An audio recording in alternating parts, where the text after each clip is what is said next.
decade, Saturdays and Illegal Curve have been synonymous with one another. With insight, analysis, and interviews regarding the Winnipeg Jets, the Manitoba Moose, and all around the NHL, here are Dave Manouk, Ezra Ginsburg, and your host, Drew Mandel.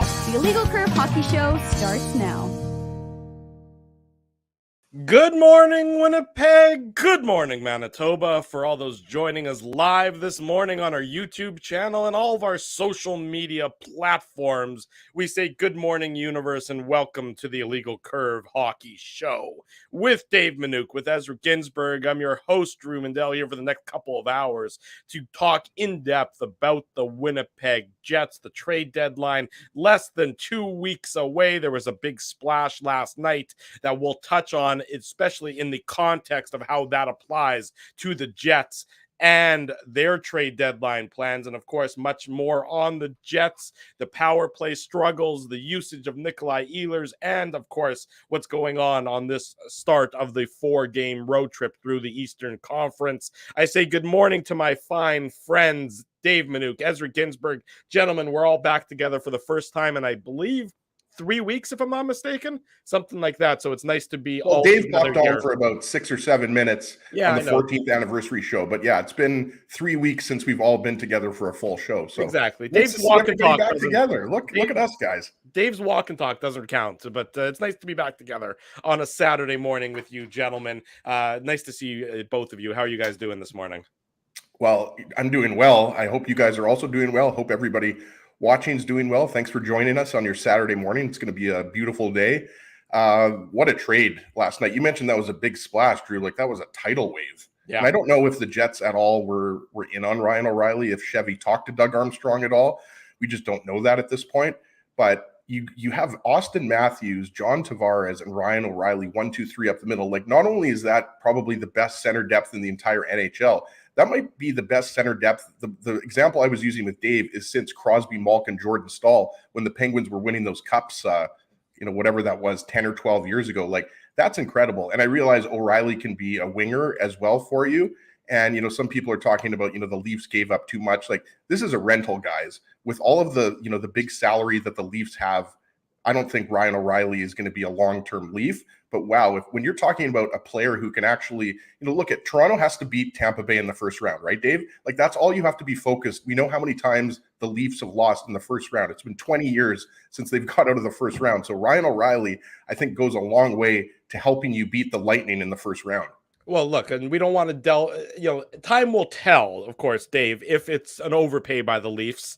That'll be determined based on their performance come playoff time. And, to say now that it's too much or too little or not enough, or they mortgaged too much, way too soon. From the Blues perspective, I think I like the move. The Blues get a fair, for 2 expiring contracts, they get a lot in return. That's going to help them, speed up their rebuild. If it is, it looks like it's a pretty full rebuild there, or at least a pretty full retool for the next year or so. But the amount of first round draft picks they've just got, Drew, they're going to be able to do that no problem. Right, they get exactly, especially in a deep draft, right? Yeah, they have 3 first-round picks, I believe, this year alone. So that's going to certainly help accelerate things. So from St. Louis's perspective, it's a no-brainer. Now, the question is, because this is a Jets show and we're going to focus on the Jets and how this trade impacts the Winnipeg Jets. Now, to Ezzy's point, he said, we're not sure if Kevin Cheveldayoff had discussions with Doug Armstrong about Ryan O'Reilly. It's safe to assume that they probably did. These guys have a history of working together in making some trades. Obviously, we know Paul Stastny a few years back. So it's safe to assume that they probably had some preliminary discussions, because GMs always have preliminary discussions with one another. Doesn't mean that there was a lot of significant, back and forth, or that there was, a formal offer on the table or anything like that. But from the Jets' perspective, Ryan O'Reilly was a guy that a lot of people made some connections with, that a lot of people thought would have fit well here in Winnipeg with his pedigree. And you look at his numbers this year, and I see people throwing out his plus minus as if that's a significant factor. Well, he was, he's on a bottom 10 team in the league. So that's my point. Do you not think that Ryan O'Reilly is going, his individual performance, when you look at some of his micro stats, which are, sort of that next layer of stats beyond the eye test stats, reflect a player who played well on a bad team.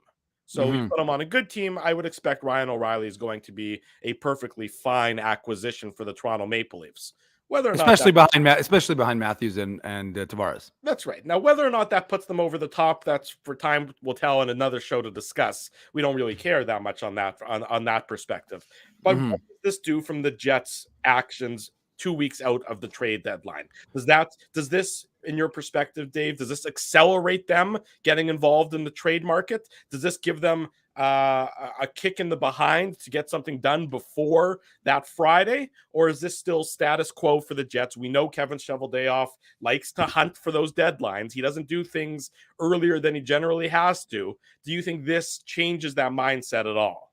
He's a true Winnipegger. He's currently at Bargain Harold's on Main and Jefferson looking for some good deals. That's what he's doing. And so although Bargain Harold's isn't there anymore, I think it's a dollar store. But regardless, he's searching for those deals as a good Winnipegger would do. And look, I mean, there's the talk, although the Jets are not mentioned a lot when they're going. The talk is of big game hunting, the Timo Meier hunting. The Jets are mentioned in passing with Timo Meier, but right now the teams that seem to be highest on that trade level, from what we are hearing from people, are the New Jersey Devils, I think the Dallas Stars, Carolina Hurricanes. So the Jets are mentioned, but they're not mentioned. And again, maybe that's typical Chevy, where he's, not really wanting to put himself out there that significantly. We'll see.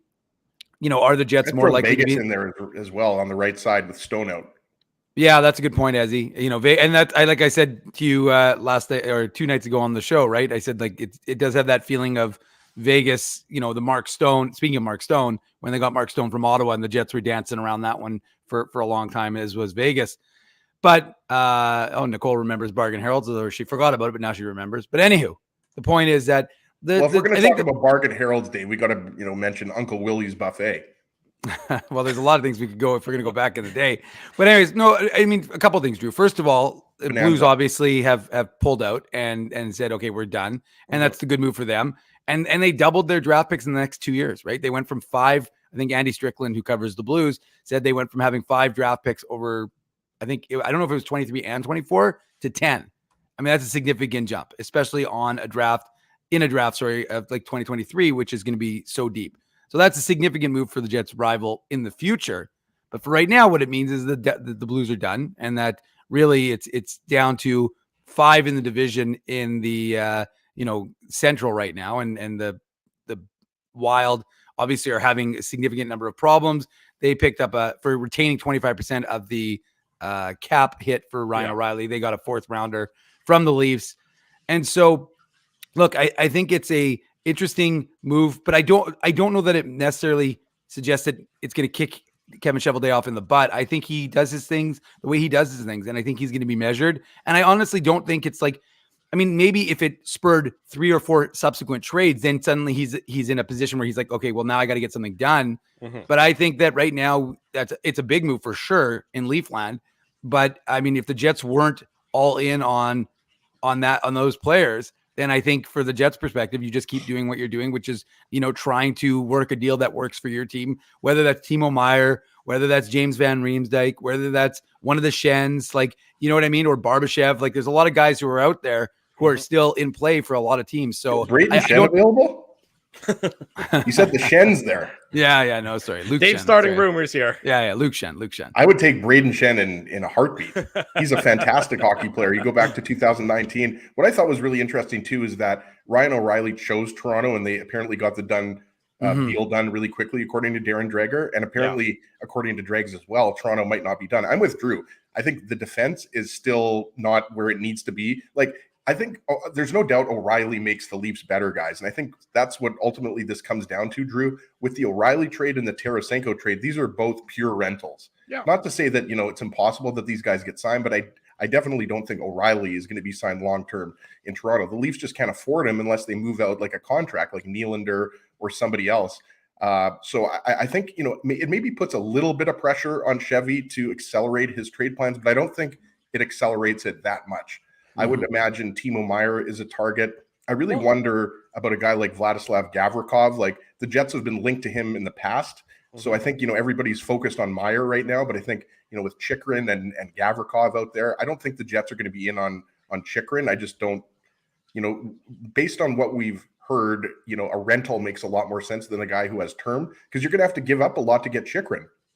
And we'll get into that a little bit later, but the O'Reilly trade is very interesting from the Toronto perspective, because Dubas is in the last year of his contract, and everybody knows that he was going to make a move, but I don't necessarily know everybody thought he was going to make the move this early. But you got to think that, again, Meier is a target, but as Brent Bellamy mentioned in the chat, I mean, Paul Stastny was completely off the radar. So it seems like we've been talking about Timo Meier for a month now, but it's possible that, Chevy has a completely different player that we haven't been talking about in his crosshairs. Well, you mentioned Timo Meier. Both of you have now mentioned Timo Meier, and I agree. The Jets haven't been one of the primary teams linked to him.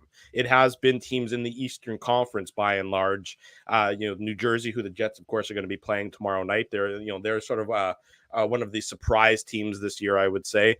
Carolina, of course, because does Carolina have that superstar? They have one of the best regular season teams year in and year out. Do they have that superstar scorer that can take them over the top? Or adding Meier to a Svechnikov, does that put them over the top? Does that move them into the upper echelon, or they already are in the upper echelon? Does that move them to the head of the class of the Eastern Conference? The East is such a beast. I mean, and I know it's a cliche and everything, but you can't tell me, looking up and down the Eastern Conference, between Carolina, New Jersey, New York, Boston, Toronto, and Tampa, and I'm going to restrict it to those 6 teams, that one is so far ahead of the other, despite Boston's record. I know what Boston's record is, and yes, in the regular season they are so far ahead of everyone else, but come playoff time, that's just going to be an absolute bloodbath there. Yeah. So again, we've talked about this, and we've talked about that. I don't know why the Jets, and maybe they are. Maybe Chevy's doing his thing very stealth-like, which is how he does his work. Maybe they are in on Timo Meier, because I think he makes just so much sense for the Jets and really any team in the Western Conference, because his addition to a team in the West where there's no one great team might actually establish a great team in the West.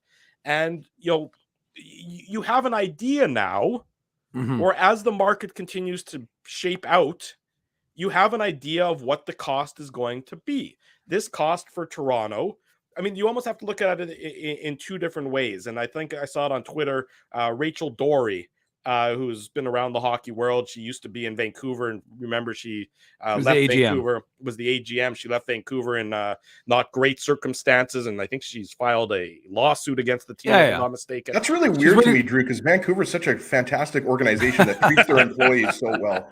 She's working for the Hockey News now, I think. Yeah, but I saw a tweet that she said it's almost like there's almost multiple aspects to this trade from Toronto's perspective. It's the first and the third for O'Reilly and Achari, and then it's like the second and the fourth go for the retention of the salaries. So if there's nobody involved in retaining salary, which for the Jets there doesn't necessarily need to be. Right, it's a first and a third is what you're saying. I'm not saying for sure it's that, but maybe you have a little bit of more of an idea.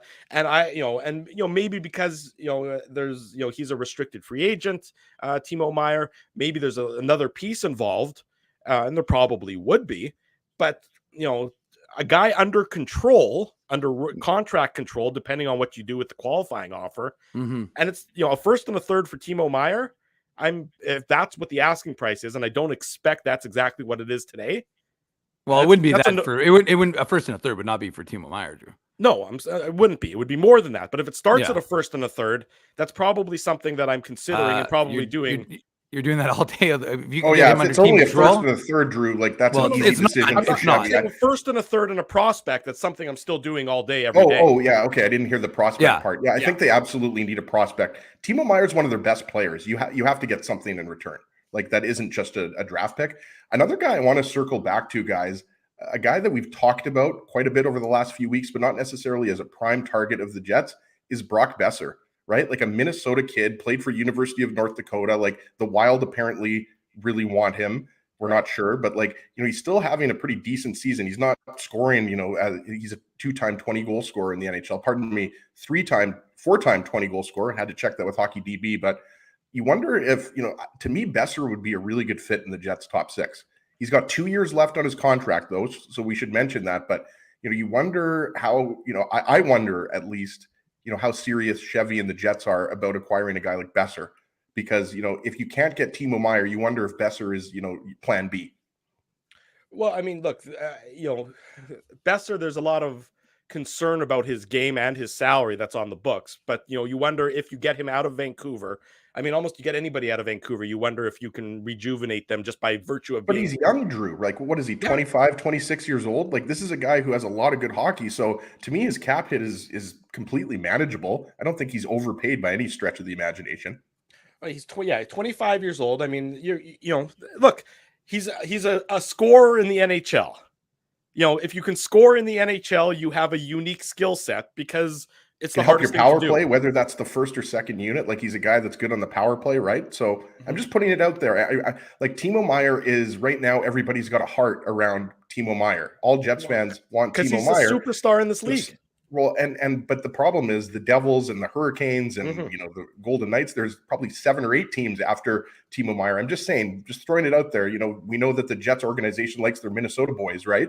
So I'm just throwing it out there. Brock Besser. I wouldn't be shocked if the Jets acquire him before March 3rd. Look, and somebody mentioned, I think Dave, you mentioned it earlier. The Jets are linked to in a couple of published reports. I think Elliot Friedman mentioned it in 32 Thoughts. The written version of it about James Van Riemsdyk. Yeah. And again, we know what James Van Riemsdyk is as a player at this age. He's not fleet of foot, but he can score. I mean, that's all he does in the NHL. He's done it his entire career, is that he scores goals. And he's scored big goals in his career. This is a guy who's been through every imaginable scenario and every imaginable battle in his career, and he's not going to cost you a ton. Again, he's a pure rental. So, I mean, you're probably getting James Van Riemsdyk for a reasonable price, and he certainly slots in. If you're concerned from the Jets' perspective about goal scoring, and I think a lot of people are, they would say that you need to shore up that the forward group. I mean, there's certainly tons of concern about the back end, and in particular the play of Neil Pionk, of course, and how that's going to shake itself out. But, you almost have to you can't look at them necessarily in the same package. You almost have to look at them in all different pieces, goal scoring, forward depth, and defense. And you might have to go to different partners to acquire all of that. And James Van Riemsdyk, again, you know exactly what you're getting from him. There's no questions about it. He's a guy who's going to score from right around the net. That's where I don't think he's going to cost you a first-round pick either. You might be able to get him for a second-round pick, third round. Probably. Sorry, Dave. And you're adding a guy who's played over 900 games or almost 900 games in the NHL. He's got about almost 100 games in playoffs. So I mean, you're adding a guy who's got a lot of experience and knows how to play in important games and stuff like that. So I mean, look, I agree. Everybody's got their heart set on Timo Meier. And one of the things I wanted to add about Meier, because I heard about it with respect to New Jersey, not with respect to the Jets, but it was that there was no extension talks being discussed. At least I don't think actually the Sharks had even allowed any extension talks to begin. So from what I had last read, I don't remember if that was Kevin Weeks or one of those other guys, but the point is you're not getting this deal done, obviously, without an extension in place, because the fact is that you can't, if you're the Jets, you can't afford to take on Timo Meier, qualify him next year for $10 million and run the risk of trading a lot of assets and not retaining the player. You need to retain this guy 4 years. And look, he immediately makes your top 6 formidable, right? I mean, that's the whole idea of it's already formidable. Well, I agree, but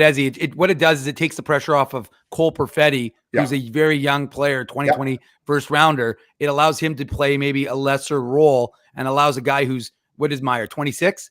So you're allowing a guy who's 26 years old. It also allows number 26 to take on a lesser role. That's who I'm looking at. I think Perfetti should be in the top 6. I think it's Wheeler that should not be in the top 6. But I don't disagree. I mean, I think Wheeler works well with Lowry. And I think that, again, the whole idea we've talked about for years with this Jets club is the idea of having a consistent top 9, not just a top 6 that can get it done, but a top 9. So whether it's Perfetti or Wheeler, it's one of those two who would be, maybe it's a split decision. Maybe you mix it up. But the point I'm making is, a guy like Timo Meier, you don't worry about, hey, I was on with Jim and Cam yesterday on Jets at Noon. No big deal. No big deal. But they asked me about that idea of like prospects. And I said, like, look, if you're Kevin Cheveldayoff and you're in the last 2 years or the last year and a half now of all of these guys, Scheifele, Wheeler, Hellebuck, You've got their contracts. You've got the commitments. You've got Kyle Connor in his Dubois. prime. Throw Dubois in there. Dubois, of course. Nikolai Ehlers, again, guys in their not expiring contracts with Ehlers, Connor, Morrissey, but guys who are in their prime. Josh Morrissey playing the best hockey of his career. Mm-hmm. You have an obligation. You have an obligation to your fan base, really. The fans have supported you. You have an obligation to everyone. And I understand, don't get me wrong, a GM has to wear many hats, right? He can't just wear one illegal curve hat. He has to wear more than one illegal curve hat. Top hat, toque. Yeah, exactly. Do we have an illegal curve top hat? Because if we do, I could use one. Well, no, and we get you a little monocle. Yeah, for sure. I did used to dress up as Mr. Peanut for Halloween on more than one occasion. Well, I thought it was just a regular. While you were eating peanuts. Well, naturally, you got to live the character as. But the point I'm making is that look, Kevin Cheveldayoff has to not just folks tend to think about this year. He's got to think about the next 5 years. But to be honest with you, he's been GM so long. I don't know if he has to think about the next 5 years if he doesn't get something done in the next year or two, because that's his window, really. With this team, with this core, it's 2 years. So, I mean, again, do you want to lose all of these young prospects out of your organization because what it might do to you 3-4 years down the line? You don't. But remember, the point is that remember what we talked about with the Blues when they made all those tweaks and then they end up winning a Stanley Cup. What did we say? We said you have to be prepared to do that to either go to a Stanley Cup final or win a Stanley Cup. You have to be able to make a move because right now the Jets are a very good hockey team, right? We're not discounting them, but are they good enough to just cruise through? I don't think they are. They don't have that depth yet. So you have to make some moves to acquire that depth. That's the simple reality of the Jets situation. Well, you talk about the prospects, Dave, and everything else. And the Jets, I mean, look, they have prospects still. It's not like they've been trading away first-round picks willy-nilly for the last decade or anything. Right. Chaz Lucius, Brad Lambert, Rutger McGroarty. I mean, these guys are guys who have been drafted by the team who are, under contract. Well, not McGroarty, but the other guys are under contract with the team, that if it requires you to stay relevant, or more than relevant this year and maybe a couple years down the road, maybe you lose out on one of those guys, or maybe you lose out on a first round pick next year or a second round pick the year after, or whatever exactly it might be. I mean, I you can't always just, again, they don't have a second round pick this year, but you look at what Toronto paid for O'Reilly. I think over the second round pick was in 2024, if I'm not mistaken. So it wasn't a second round pick this coming year, as a first and a third this year and a second next year. So you can use some of these. They just have, it's not like their prospect pool is diminished or depleted. They've done a good job building it back up after they traded those first round picks for a couple of years. So now it's time to maybe use them again. You talk about the financial aspect of all of this. Well, we know that a home playoff game is worth what? About $3 million? Mm-hmm. I think that's generally the going number. Every home playoff game is worth $3 million because remember, players don't get paid in the playoffs. So that's basically just, revenue, money. So you keep adding those home playoff games, maybe a round or 2 or 3 rounds of home playoff games. Well, that certainly, pays for a contract extension for a Timo Meier. That keeps your team more than relevant moving forward. I mean, there's everything about this year screams all in. And we've talked about it. Our colleagues in the media have talked about it. A Western Conference that is wide open, that, the Jets, who are playing, I would say, okay hockey as of late. Am I the only person, by the way, I believe it's wide open, but Colorado, I think especially the Central is wide open. Dallas is a good team, but I don't think Dallas is. I actually think the Jets are better than Dallas. Mm-hmm. I realize Dallas is a couple of points ahead of them, but Colorado, we know all of their injury problems, right? So when we talk about wide open, I think it's just funny. The Colorado Avalanche, last time I checked, are still defending Stanley Cup champions, and they still have McKinnon, Rantanen, Landeskog, Makar. I could go on and on and on, right? But they're not as good as they were last year on paper, right? Because you don't have Nazem Kadri, you don't have Andrei Burakovsky, but Georgiev has been fantastic in net. So I still think that they're a legitimate Stanley Cup contender. I just think it's funny when, it's like people have forgotten how good the Avalanche still are, even without Kadri and Burakovsky. That's all my point is. To your point, you don't think the Avs are going to be out there big game hunting to get back to where they were last year? Exactly. I think they are going to acquire. A lot of people were talking about Jonathan Taves a couple of weeks ago. I don't think that's going to happen because who was it that reported he's not going anywhere? I forgot. It was Frank who's talking about Frank Saravelia and Daily Faceoff was saying that a lot lot of teams are now concerned about this ongoing health issue. Is it Right. another factor of sort of that long COVID he went through, because he's been out of the lineup for so long out of Chicago that it's, that he's sort of fallen off the radar when it comes to impending trades. Right. And I think hang on, Izzy, let me stop you right there. We got to go to break. Murat is coming up next for more Jets talk. Don't go anywhere, folks. We got a jam-packed show for you. Fired up, Drew. There's lots to talk about here. Exact. Fired up, ready to go. It's the Illegal Curve Hockey Show. We're live on YouTube and all of our social media platforms. Keeping Winnipeg laughing for over 30 years. Rumors, Canada's longest-running comedy club, bringing you the biggest laughs from the best comedians on the planet. Jerry Seinfeld, Chris Rock, Jon Stewart, Dennis Miller, Brad Garrett, the greats, and all the up-and-comers too. When was the last time you laughed out loud? Make it a great night out with friends, or book your office or birthday party. Even a fundraising event at Rumors. Get all the details and dates on upcoming shows at rumorscomedyclub.com.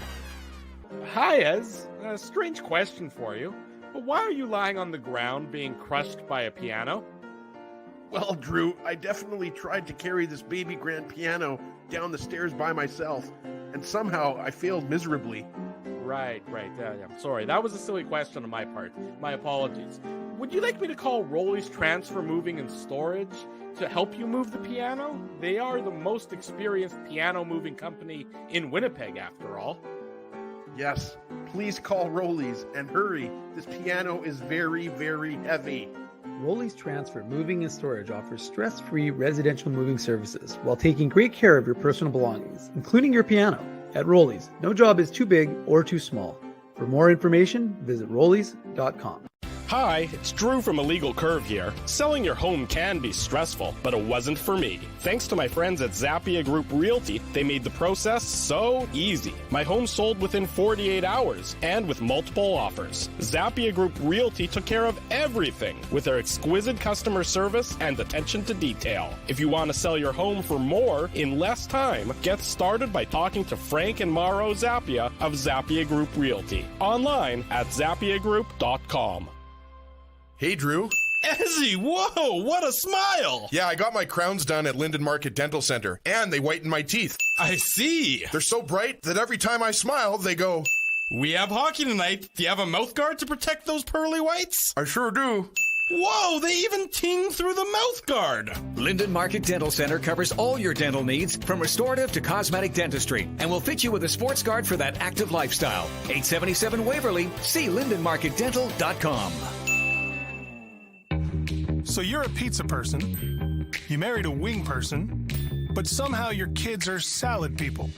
You can't pick your fam, but you can pick your BP meal deal, starting from $18.99 for takeout or delivery at bostonpizza.com.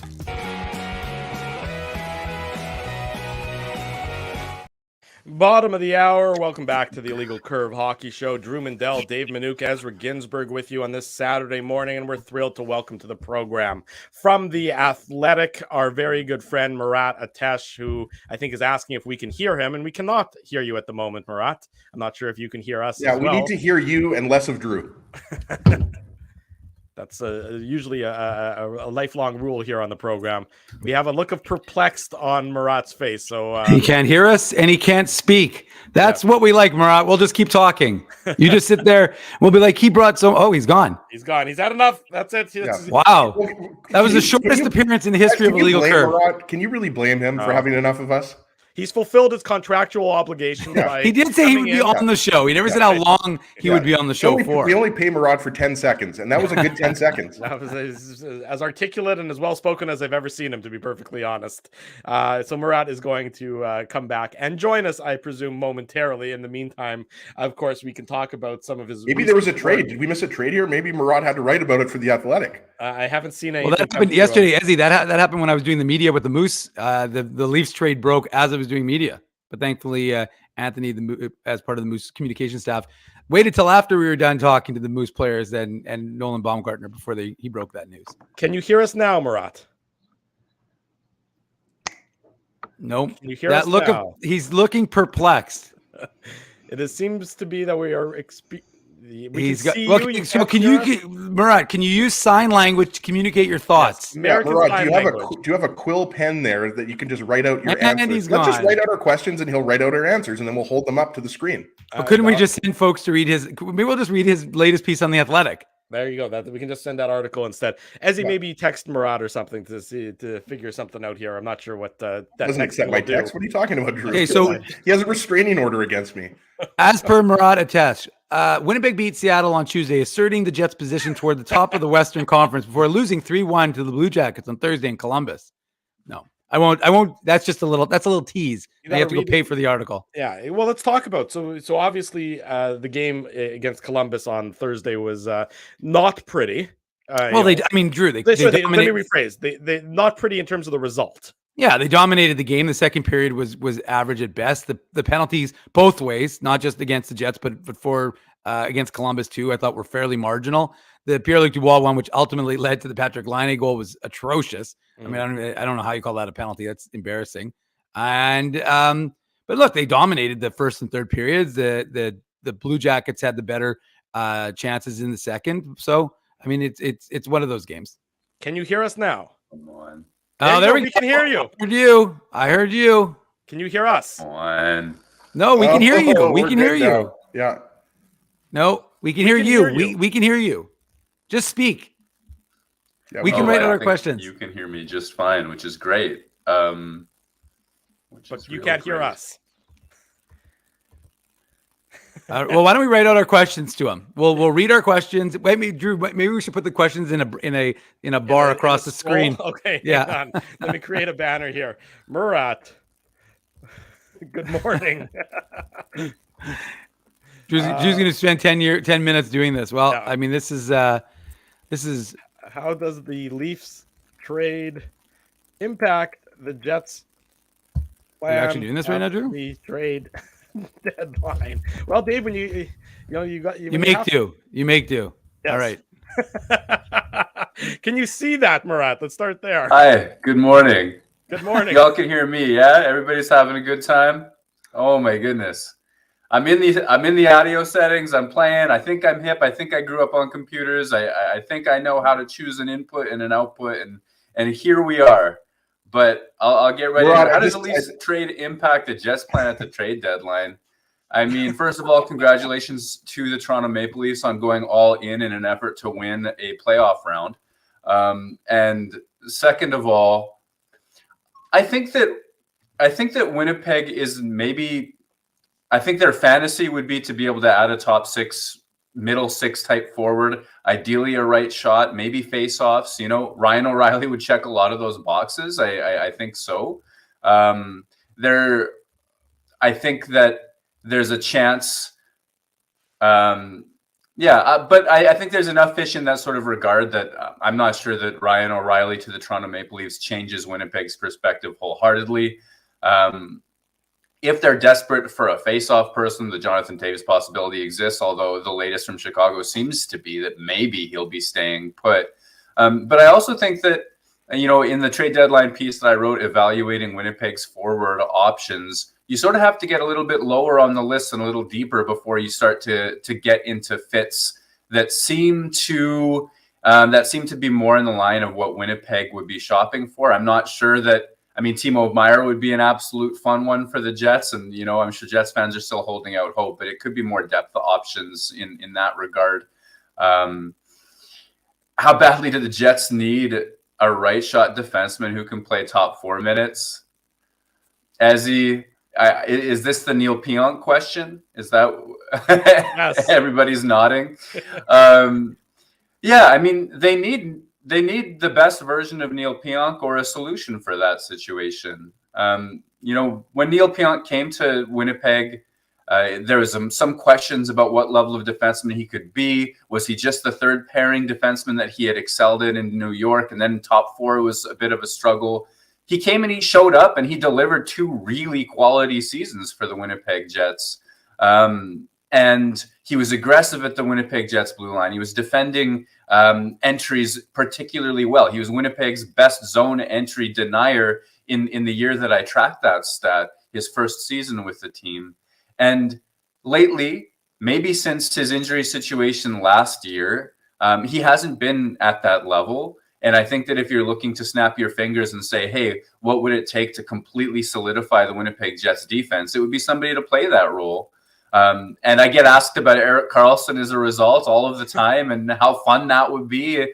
Just imagine having two Norris candidates on the same team, one anchoring each pair, and you could play those guys behind anybody. I'm not sure that's the aisle that the Winnipeg Jets are shopping in, as much as it makes sense. I think that they're going to stick with the core of guys that they've got and maybe look more into that depth aisle where, a Luke Shen could play in front of or behind Dylan Samberg, depending on how that's going, or a Joel Edmondson who's local, has some playoff results. And I know that that's disappointing for fans looking for that all-in move, especially on, the morning maybe after the Toronto Maple Leafs went and got a star-capable center like Ryan O'Reilly. I'm just not sold that the Jets are in that all-in sort of, hey, forget what the cost is, let's do all of this sort of mode. Saturday morning, you're watching the Illegal Curve hockey show. We're live on YouTube and all of our social media platforms. Drew Mindell, Dave Minuk, Ezra Ginsburg, Murat Ates, who can see us but can't hear us. So it's a unique perspective that we're going with this morning on the show. We're typing our messages to Murat, and then he's responding. If you're wondering what's happening, it's going to make it a little bit weird for the podcast listeners, but we'll do our best. Well, we're gonna read out our questions to Murat, so at least then the people who are listening on the podcast can get a sense as to what we're asking him, because we don't want them not to understand. They may not get the fact that what we're doing, this 21st century communication that we're doing as we're passing notes, as one of the folks in the chat so aptly put it. So Murat, my question to you, which you're reading right now, I'm going to ask it so people hear it. Is anyone off the table for you from a prospect's perspective when it comes to trades? I mean, so prospects, right? Anybody off the table who could be reasonably moved and all of this sort of stuff. It's interesting. I feel like the Scouts built Winnipeg as a competitive team. And in the years that Winnipeg fell off of, contention sort of status from 2018-19 to now, one of the things that you saw was they didn't have a lot of draft picks. And they had an underwhelming number of draft picks. Starting from 2017, that trade they made with Vegas, 2018, they trade away a first, 2019, they trade away a first, all of that sort of stuff happens.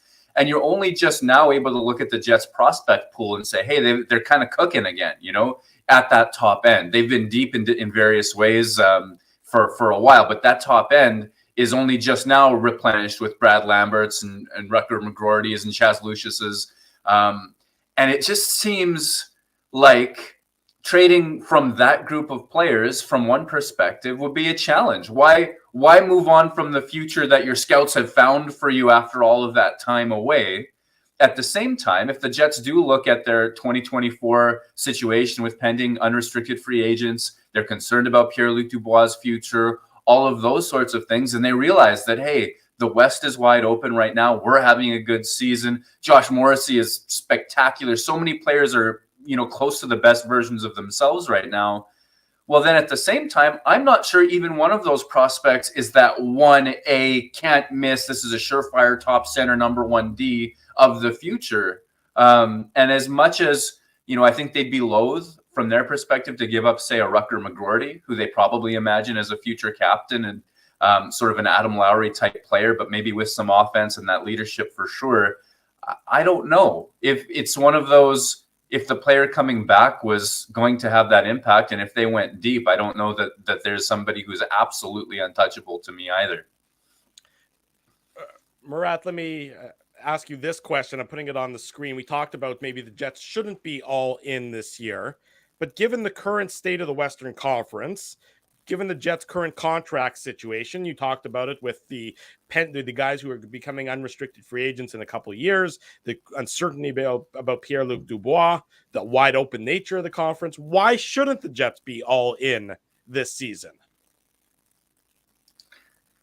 I mean, why shouldn't they, right? That's the perspective. If ever there were a year, why not this one? And the only counter argument that I have available is if you believe if you believe that the West is too difficult to get out of even now, if you're looking at Dallas or Seattle, or you fear the rise of Colorado or Vegas or something like this, and you think, hey, the odds of this being the year, and like, I think that in a competitive industry, the read that people would make is no, we have as good of a chance as any of these players. Or any of those teams.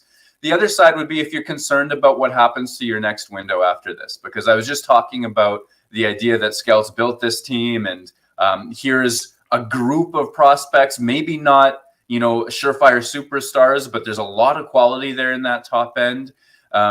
You have some young talent in terms of, prime age players, Kyle Connor, Josh Morrissey, Nikolai Ehlers under contract for a little while, Cole Perfetti coming up. Presumably Dylan Sandberg is the front runner, but Ville Heinola, Logan Stanley, Declan Chisholm also possible. I don't think that these are earth-shatteringly elite quality futures in Winnipeg's perspective. But if you want to keep that window open for multiple playoff runs for a lot of years, it's just difficult to look at. I just said that they're not untouchable for the right price, but it's difficult to look at what would happen if you're trading 1, 2, 3 of these prospects from that McGroarty, Lucius, Lambert group, perhaps a first-round pick as well. Let's say you land Timo Meier, have a terrific deep playoff run. You don't win the Stanley Cup, and now you're sort of almost starting from ground zero with your prospect pool. If you're trying to optimize for make the playoffs many times over the next several years, you might want to hold on to your futures. If you're trying to optimize for, hey, just nudge those odds a little bit more in the favor of a cup right now, then all in could be the place to be. Murat, I'm next here, and Drew's got the comment up there, so I'm going to say it out loud so people can hear it, especially listening on the podcast. Putting Ehlers on power play 1, and you wrote about this on The Athletic. Ehlers needs more ice time. That's obvious. But what else do you personally need to see, and what do the Jets need to do to make this power play better? Because there's way too many weapons out there for the Jets to be going 1 for 7 against the Columbus Blue Jackets. And obviously the second part of the question is the most important. Who is your favorite member of IC? and then the Drew video cuts out. That's funny. We wanted to eliminate Drew. We wanted to get rid of Drew. Yeah. Remember the show Eliminate? This is like, there we go. Oh, there he is. I don't know what you're doing to this guy over here. I don't know what it's like to be a Drew these days. I'll tell you. I'll answer that question first. Actually, why is my favorite member of Illegal Curve not Drew Menzel? It's because I see you walking your dog sometimes and you never wave back. I know what parks you frequent. I know what neighborhoods you frequent. I see you and the little dog walking around. This is huge breaking news. I'm like honestly a kilometer away, going like this, and you don't wave back. Drew, you can't hear me. I can't defend myself. This is outrageous. I've never once. I would absolutely. Not only would I wave back, but there would be a stop and chat. Is what would happen. I don't know, Drew. It sounds like you're snubbing Murat. I'm not snubbing. I have no idea. I'm completely in my own zone, my own world. I have no idea that this has been happening. This is a beef that I wasn't aware of. I always wave to Murat when I see him. I can't quite hear you right now thanks to my technological ineptitude, but I assume you're digging and you're digging and you're digging, and I assume you've been unsuccessful. But so going to Nick Ehlers in the power play, I didn't know, he says. Nick Ehlers in the power play, I think that Winnipeg is ready for a personnel move, and that's been discussed. And you're saying, well, what else is kind of going on in that unit right now? One of the keys, and there's a certain analytics-heavy group of fans that will think this is ridiculous, but one of the keys is the fact that Winnipeg is among the worst face-off teams in the NHL on the power play. And whether you attribute that to Scheifele being below 50%, Dubois being 50% on the nose, or Winnipeg's wingers and other players not necessarily getting those winger wins, whatever it is, Winnipeg is amongst the worst teams in the NHL when it comes to winning those power play faceoffs. Now, there aren't a ton of power play faceoffs, so the impact of needing to go back and, 15 seconds, 20 seconds, go recover the puck, get back into the zone, that shaves off meaningful time. If you look at the metrics and wonder, hey, why would a team this good not have a lot of shots per minute? Why would they not have a lot of expected goals per minute? Part of that is because they're starting, a lot of their power plays, more than the other teams anyways, needing to go back and get the puck. second part fits right into Nikolai Ehlers. If you watch them go back and get the puck of late, they're having mixed success with their zone entries, even at 5-on-4 with space. And, that's easy to get upset about when a team is scoring 1 of 7 and then missing on 3 5-on-3s. You look at every little thing and you say, well, okay, this must be wrong. But the Jets could stand to improve their zone entries. Nikolai Ehlers on that second unit is an enormous part of why, let's say just recently in the loss, they took as many shot attempts as the first unit did in less than half the ice time. And that's not because they're shoot happy and throwing all of this junk to the net. A large part of that is just because they were able to get into the zone and keep it there. So for me, those are two keys that the Jets should have a little bit of control over, that you would think that they're discreet. You can identify those sorts of things. And then the parts that Winnipeg probably has more control over is some of its shot selection. I'm getting a little bit, I've seen a play repeat itself a few times where Pierre-Luc Dubois is off to the side of the net and he doesn't look to the net. He goes straight across immediately on that power play. He's playing that bumper position. He's just beside the net. He's got his left-handed shot and he hasn't driven that puck to the net. That's one example. I'm not picking on Dubois unique. Everybody suffers from a little bit of this. But I think instead of looking for that backdoor pass all the time, if he drives that puck to the net a couple of times, some of those seams are going to open up. And when those seams aren't open right now for the Winnipeg Jets, so it kind of looks like they're standing around a little bit and just throwing the puck around, waiting for something to open up. I don't think they're forcing those seams to open as much. Murat Ates of The Athletic is our guest on the Illegal Curve Hockey Show on this Saturday morning. Murat can't hear us, so we're typing our messages to him and then reading them aloud so that he understands what the questions are. Nothing will get in the way of a good Illegal Curve broadcast. Let me tell you that, folks. That's for sure. You know what the funniest thing would be if Murat could hear us the whole time and he was just pretending that he couldn't hear us? Okay, well, let's not confuse them because we got to get these questions in. We don't want to add to that. He has no idea why we're laughing. Yeah, exactly. So I'm going to get my question in. Murat, ESPN recently put out an article, Top 10 NHL Defensemen of 2023. Execs, players, vote for the best. Josh Morrissey was given an honorable mention. He ended up with like 16 points. So given what he's done this season, what gives? I mean, what gives, ESPN? What gives everybody outside of the Winnipeg market, other than those who are frantically scrambling to broadcast a game? What are the Jets' stories? Man, I don't know. I have theories. Okay. Here are my theories. Theory number 1, Winnipeg, small market. They only really pay attention to us when something's on fire. That's theory number 1. It's cynical. It's a little overplayed, but there's something there, right? Mm-hmm.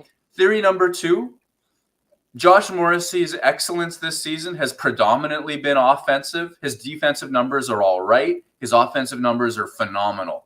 That mirrors somebody who's having an even better offensive season, and that's Erik Karlsson. So if you're looking for the player that is putting up a phenomenal number of points or what have you, and some of Morrissey's metrics may come down depending on who he's playing with. He didn't have tremendous chemistry with Neil Pionk early in the season, but his defensive metrics really aren't as elite as his offense is right now. So there's sort of a shinier version of the same analytical player in some ways, with Erik Karlsson putting up even more points. So that may be part of it as well. I find that sometimes with these guys, people have to be on the radar of voters for multiple years, or media members for multiple years, before they start acknowledging them. What would be a wonderful example of this? But you hear whether it's Erik Karlsson himself, Patrice Bergeron, Ryan O'Reilly, these guys often put up elite numbers for 2 or 3 years, and then they make the voting. They make the voting lists or what have you as well. So Morrissey may be new to that party as well. But yeah, what gives? I don't know. Let's go, in Morrissey's own words. Ben Wallace in the NBA.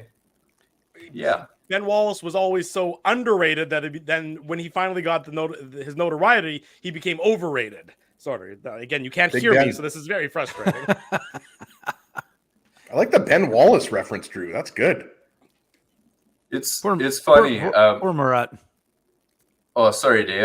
This is funny. I can't hear you, and that should be the struggle. But every time I open my mouth to talk, that's when I feel like this is an awkward format for me and my technological issues. So please excuse me. I just interrupted. What do you got? What was the question? I'm sorry. And now we're paused because Drew's little sausage fingers are typing. Let's go, Drew. Nothing. I go. Whatever. Hang on. Hang on. Somebody talk while I'm trying to type a question hold here. on. Like you were supposed to be writing out your question while Murat was talking, Drew. Yes, and sorry, I interrupted. And now Murat's thrown off. He doesn't understand why we're talking.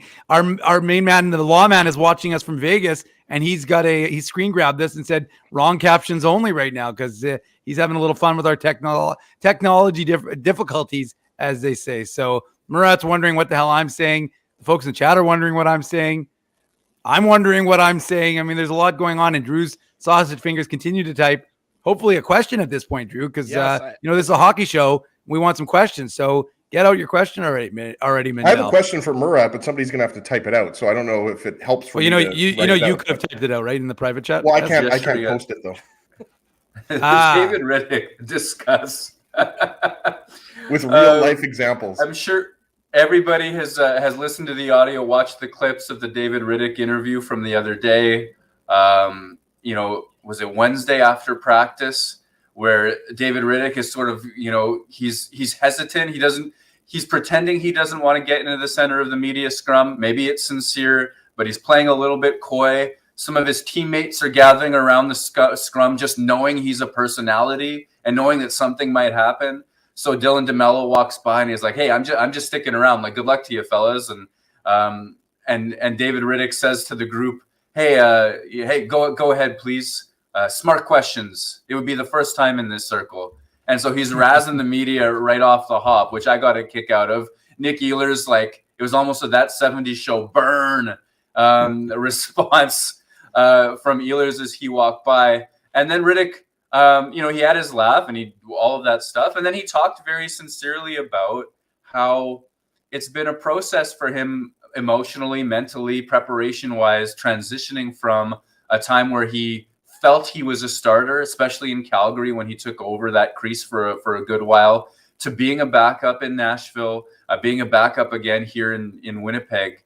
And he described that as a process, something he didn't always have on lock. And, maybe the mental side of the game can be contributing to why he looks like a completely serviceable, solid, reliable backup right now. I think he's deserved better this week than even the one win that he already has. He's played really, really well, in my opinion. Even the one that went through some traffic and a screen, and it was against the grain. I think that Winnipeg's past the point of wondering if he can be good enough for that job. And now it's just kind of the David Riddick show. Whenever he opens his mouth, he seems to be confident, and it's just a good time to hear him speak. I finally was able to type out a question. Here it is, Murat. For the Jets to be considered a true playoff threat, can it have Adam Lowry as its third-line center, given his offensive struggles? I mean, great question. And I think of this Ryan O'Reilly trade that the Toronto Maple Leafs just made. Mm-hmm. And they, I read Myrtle's piece on this, and he has Matthews, Tavares, and Ryan O'Reilly as centers 1, 2, and 3. And I mean, that's a murderer's row right there. Absolutely. And it's the sort of thing that, you imagine on paper. Toronto might just Toronto anyways, but on paper, that's as good of a center core as you can get. And you might imagine that, hey, with the Winnipeg Jets, if they were able to replicate something like that, if you could just snap your fingers, forget about the assets, Ryan O'Reilly's your third center, Adam Lowry's on 4, and, Kevin Stenlund, let's say, moves to the press box as a result of that, you'd think, oh my goodness, what a stacked team. And that Lowry-Barron duo, or Lowry-Appleton, depending on how you think of it, they're not so elite defensively that they can get away with not producing. They're very good defensively. They can play the tough minutes. They can give Winnipeg success in that role, but they're not impossible to get shots, scoring chances, or goals against. So they've got to produce. And right now, you're not really getting that from that group. Adam Lowry started the season hot offensively. That's faded a little bit. His power play numbers are low, but they're desperate for his face-off numbers at times. Kevin Stenlund gets power play time for the same reasons. And you would really like an upgrade there. I think the perfect player, if you could just write one from scratch, for the Winnipeg Jets fit-wise, would be somebody who can play second or third line minutes, is a right shooting forward, and can win faceoffs, whether that's their primary job or not. And then when the coach wants to pull Perfetti off when they're protecting leads, or Nikolai Ehlers off the ice when they're protecting leads, because they want a right shot who can muscle the puck out of the zone on that right wing boards, they can do that, and they can get the center coverage to add depth to that middle six as well. So that's are they good enough? Yes, because there's quality all over the lineup, and they've got Connor Hellebuck in a puncher's chance in any situation. Would you like that to be upgraded? By all means, absolutely. You look with Toronto center depth with some envy right now for sure. Last question. This one comes from Ezzy. Cole Perfetti hasn't scored a goal since January 21st. How come I don't get to read it, Drew? Oh, I thought you wanted me to read it. You read it. Go ahead. I'm going to read it. Cole Perfetti hasn't scored a goal since January 21st. What have you seen in his game that needs to improve to help him get back to scoring?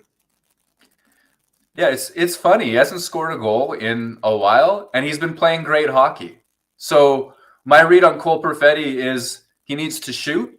That would be a good start. I thought he played a really solid game. He's played solid since the All-Star break. Has come out with energy. He's been creating dangerous chances for himself, for his line mates. And then you look at the game score at the end of the day, and he hasn't, a single shot like in his most recent game. And he's not necessarily, at least on paper, contributing to the offense in that particular way. But he's picking off passes. He's making strong defensive coverage. He's helping his team play in the offensive zone. And there have been plays where he's attacking the zone with that trademark. His brain is moving really quickly, even though he's not a burner, and he's creating opportunities like for Scheifele the other day. Scheifele gets a chance to cut into the zone. Nate Schmidt ends the shift with a shot that Korpisalo turns aside. That whole sequence starts with a Perfetti play and a Perfetti pass. What does he need to do to score? He needs to do all of that and create shot volume that he's absolutely not getting. And that's on him. But at the same time, I've actually sort of processed his game as a little bit elevated since the break. And I think maybe it's a matter of keeping at what he's already been about.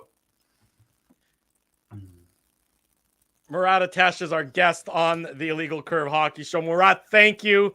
This will certainly go down as one of our most memorable interviews. And I promise you that any dog walking related snubbing was unintentional. And the next time I see you on a walk, I'm taking you for a drink. That is my commitment from me to you. I know you can't hear me, but we appreciate your time as always this morning. Yes, heart-shaped emojis, love. I'm glad that you guys worked that out because, I was going to say to Murat, if he could hear us, I was going to say he has no idea how many people Drew snubs. He snubs me all the time, and I've known him for 20 plus years. So great interview with Murat, even though he couldn't hear us. Thank you, Murat. We'll let you get on with your Saturday. We'll see you again real soon. You're watching the Illegal Curve Hockey Show, hour number 2 coming up next. Thank you so much. Thank you so much. What a day. Thanks for having me. Oh, gosh. Keeping Winnipeg laughing for over 30 years. Rumors, Canada's longest running comedy club, bringing you the biggest laughs from the best comedians on the planet. Jerry Seinfeld, Chris Rock, Jon Stewart, Dennis Miller, Brad Garrett, the greats, and all the up-and-comers too. When was the last time you laughed out loud? Make it a great night out with friends or book your office or birthday party. Even a fundraising event at Rumors. Get all the details and dates on upcoming shows at rumorscomedyclub.com. Hi, Ez. A strange question for you. But why are you lying on the ground being crushed by a piano? Well, Drew, I definitely tried to carry this baby grand piano down the stairs by myself, and somehow I failed miserably. Right. Yeah. Sorry, that was a silly question on my part. My apologies. Would you like me to call Rolly's Transfer Moving and Storage to help you move the piano? They are the most experienced piano moving company in Winnipeg, after all. Yes, please call Rolly's and hurry. This piano is very, very heavy. Rolly's Transfer Moving and Storage offers stress-free residential moving services while taking great care of your personal belongings, including your piano.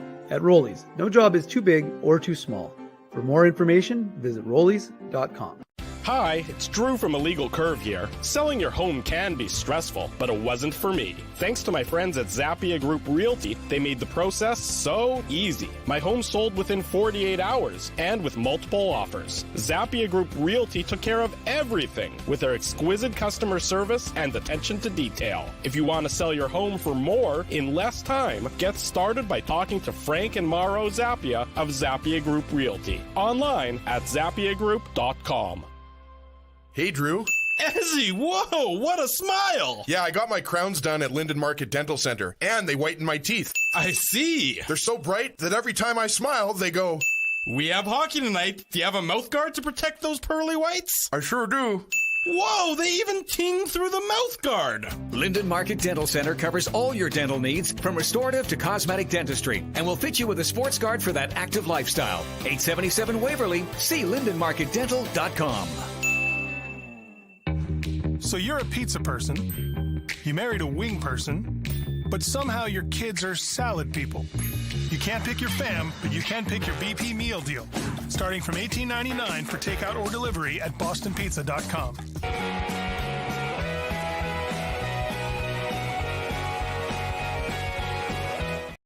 Hour number 2 of the Illegal Curve Hockey Show starts now. Drew Mandel, Dave Minuk, Ezra Ginsburg with you.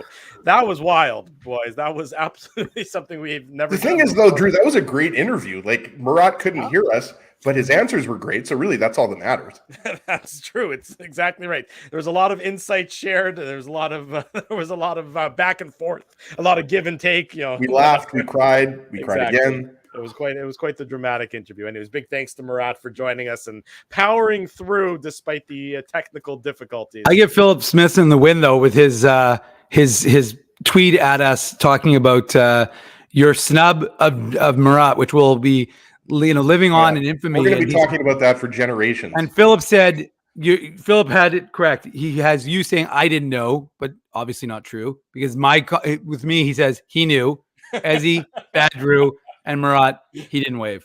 So good job on Philip for correctly assessing the situation. But just for the record, because now we can all hear each other, because Murat couldn't really hear us, though. Did you snub Murat or did you not notice him? Because it sounds like that wasn't just a one-time thing. It's multiple, Ezzy. That's been like a serial snubbing. Look, I would never snub Murat. I would never snub anybody. Everyone that I've ever met, That's a lie. You'd snub Ezzy. No, I wouldn't. You know very well that I love Ezzy with all my dear No, heart. he can't snub me because I would be hugging him and giving him a kiss on the cheek. He can't snub me. He'd be chasing after me, and I'd be running away. That's true. Brixton would think it was Godzilla coming after him. It's true. I would never snub Murat. I swear, I'm completely oblivious when I'm on. I'm oblivious in the best of times. You did snub Dave Shore in Kentucky, though. Ooh, no, that was different. No, that's different. It's not like I saw him and I turned my back. He's like, "Let's go partying." I'm like, "I'm with my wife and kids and my in-laws. I'm not really in a partying place." Oh, well, that's not a There's snub. difference there. That's not a snub. I think that was before Drew had kids, but I think there's a little revisionist history happening there, Dave. Let's get back to Drew snubbing Murat, though. I was not snub. I would never snub Murat. I'm just completely in my own world, and I would just wander aimlessly half the time when I'm walking my dog. All right, enough with your defense. Let's move it along. Yeah, okay, thank you. I just want to be clear for the podcast listeners and for when Murat goes back and listens to this after he can actually hear us. I would never deliberately snub him, nor would I deliberately snub anyone. Speaking of snubs, though. Yes. Nikolai Ehlers getting snubbed a little bit with that playing time. See that segue? See what I did there? Good. That's pretty good. That was good. That's why you're the host. Go on. Nice little segue. Thank you. You interrupted yourself, but keep going. I had to interrupt myself to compliment myself. No one else is going to compliment me, so I got to do it for myself. In any event, obviously it sort of came to a head on Thursday's game in Columbus, where you mentioned the Jets were dominant 5-on-5, but the power play was really what cost the Jets the game. I mean, you can't have that many opportunities, 5-on-4 opportunities, never mind 5-on-3 opportunities, and not capitalize and not capitalize like they did. I mean, going back for a month now. So you go back, I know it's cherry picking a little bit of time and everything, but going back to January 18th, the Winnipeg Jets power play is 26th in the NHL. Now they have some good company with some good teams down there, like the Lightning and the Bruins and the Stars and the Golden Knights. So a bad power play doesn't necessarily mean disaster, but think about where this Jets team would be over the last month if the power play was just a little bit better. You'd have at least 2 more points, right? Well, certainly from Thursday night, no question about it. So let me ask you guys this. Is it, I think everybody agrees that Nikolai Ehlers needs to get more playing time and more power play one time. So how do you see maybe the change happening, between after Thursday's game and potentially before tomorrow in New Jersey? The team going to be practicing, and I think in about an hour's time or so. 11 o'clock. 11 o'clock Central Time. Yeah. All the latest on illegalcurve.com. So how do you see this sort of change happening, given that what Rick Bowness said after the game, both Ehlers and Scheifele like to play the same spot on the power play? Yeah, I mean, the one thing that we do know, boys, is that Rick Bowness said there is going to be personnel changes on the power plays. Yeah. We just don't know what those personnel changes are. But look, we talked to Murat about this, 10 minutes ago or whatever. Like, it's obvious to everyone now. And I think it's almost absurd that we're talking about this, because I feel like we were talking about this back in the days of TSN 1290. Like, I'm talking 3 or 4 years back, that Ehlers should be getting, more power play one time. He needs to be getting more ice time on the power play. So if that means, power play unit 2 gets more ice time, or power play unit 2 starts, obviously, if some of the personnel that were on the first power play unit were on the ice when the penalty was called, that usually means power play unit 2 will start. But Ehlers has got to play more, and it's partly zone entries. But, Dave and I talked about this on the post-game show. He needs to be on the first power play unit or get more power play time, because he's one of the most skilled players on the Jets, period. And he's got a great shot. So I would like to see more of that shot. I would like to see him out there more. But I do think that the Jets need more of a net front presence. It's obvious, but they have to have more traffic in front of the goaltender. They need to get a little bit more greasy. They need to move the puck a little bit quicker and not maybe defer to, making the really nice pass. So I think the power play is going to be fine. And I think it's a good point that you made, Drew, about some of the other teams over the last month who have been struggling on their power play. Because when you talk about Boston and Tampa Bay, those are the two teams that I have as the top Stanley Cup contenders in the entire league. Sure. Obviously, those teams have a lot of guys that can put the puck in the net, right? We don't have to go over that. But the Jets, I guess what I'm saying in a roundabout way is, the Jets have way too much talent on both of those two power play units to be going 1 for 7 and, to be 25th in the NHL for the power play. They just have to get better. And you're right, Drew. They don't have to have a top 5 power play in the NHL to be successful and do well in the playoffs, but you definitely can't have a bottom 5 power play. Well, what's especially perplexing to me, Dave, is, and Murat touched on it, the difficulties with the zone entries. Well, Nikolai Ehlers is a zone entry king. Yeah. And so, if a team plays him too aggressively at the blue line, well, he's got the speed in which to just still break through there, to burn them. Yet if they're too passive, then they just gain it with simplicity, because they're playing off of them. It just seems like if zone entry is sort of the starting point on any power play, clean zone entry, and it often is, even if you lose every faceoff and they dump the puck down the ice, and that takes 10 seconds. Well, if you're getting a clean zone entry, after you retrieve the puck and he's the one bringing it in, then you're setting up your power play. I mean, it's one thing to lose the faceoff and then not have an option to get a clean zone entry. That's sort of compounding the problem. So it seems like, if faceoffs are your issue, then you get a guy who's a zone entry machine, and you've at least solved half of your problem. Yeah, I mean, the power play is perplexing. I think that's the best way to phrase it. And there's still, I think, the 16th overall power play in the NHL or something like that. So middle of the pack, whatever it is, 16th, 15th. Yeah. So even though they've fallen, on hard times of late in the last month, they just, they obviously had been firing enough early in the season that they had built themselves up a nice little reserve.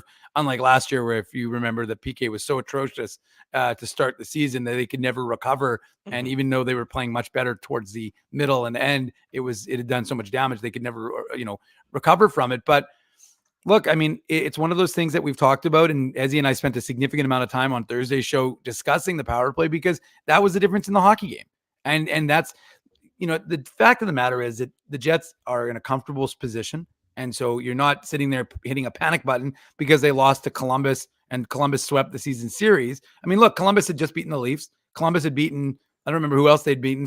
And Korpisalo played well. You've got to give him credit. But the reality is they didn't make it difficult for him. So what was the number one thing we talked about, Ezzy? The number one thing they talked about, because they had the shots. They had nobody in front. They had nobody taking away Korpisalo's eyes. So the entire time he would see those shots, there was no one screening the net. It was crazy. Like, it's one thing I understand. Every once in a while, look, Kyle Connor beat him without a screen on the power play that ended toward it was 5-on-4 at that point. Yeah, with 1.6 seconds to go in the period. But the fact of the matter is that, and that happens. Look, Patrick Laine did the same on the Pierre-Luc Dubois power play or penalty where he scored without a screen in front. Guys can score. I'm not saying it's impossible, but the reality is it makes it a lot more difficult when you have the numbers advantage. You don't need 5 guys on the perimeter. You need 4 guys on the perimeter, and you need 1 guy in front taking away the goaltender's eyes. And if you take away the goaltender's eyes, even if he makes a save, it potentially sets up for a greasy goal. And that's what the Jets need to do because it's too pretty. And that's what they're doing right now. And you need to get back to simplicity. And what's simplicity? You fire a shot on net, you have a guy in front, he bangs home a rebound. There's literally nothing more simplistic in terms of hockey than that. And that's what they're not doing. They don't have that guy. And look, they have big guys. Pierre-Luc Dubois, big guy, could be put in front. You know, they've got Adam Lowry, if you want him on the power play. Blake Wheeler. Blake Wheeler's played that role before. Scheifele's a big boy. Like what you're saying, Dave, if I'm not mistaken, is that the structure and the foundation of the power play is good. It's you need to get a little bit more traffic, make it a little bit more difficult for the goaltender, and I think have a little bit more of a shoot first mentality. And it sounds like, even if it sounds simplistic, I mean, I think it's obvious. Like, it would be one thing if we were talking about, you know, the Jets don't have enough good shooters on the team. Well, that's obviously not the issue with Connor and Scheifele and Ehlers and Perfetti. Even Wheeler's, you know, shown us a good shot, even though he's more of a pass first type of player, right? So it's not like the Jets don't have an abundance of game breakers and power play scorers. They have that. They need to, I think, just make it a little bit more difficult and not play on the perimeter so much. And I think also when the Jets were successful in the power play earlier in the season, they were scoring early in power plays. Like they were moving the puck quickly and they were getting the shot that they wanted, and they were scoring within the first, 20 to 30 seconds of the power play. And we're not seeing that now. And 1 for 7 definitely stands out. So we have the recency bias here, but it's going to be interesting to see, what changes Rick Bowness makes before Sunday night's game against the Devils. The Devils are a pretty good penalty killing team. I don't know if they're top 10, but they're pretty good. I know that as a Devils fan, but you got to think that the power play is going to have an impact in this game as well. And if it doesn't, it's going to have there's going to be power plays in the Rangers game or the Islanders game or when they play Colorado at home, right? Like this is if there's one area that I would say with this Jets team that I'm the most concerned about, it's the power play. I mean, I think, people are talking about, the lack of scoring in the bottom 6. The Jets have such good scoring in their top 6 that you just need to augment that before the trade deadline and, bring in whoever it is, James Van Riemsdyk, Brock Besser, Timo Meier, whoever. And I think they're fine. But this power play, it's been struggling for a while now. Drew mentioned it's not just 1 game or 2 games. We're talking about, 10, 15 games here. Well, you talk about the upcoming schedule, Ezzy.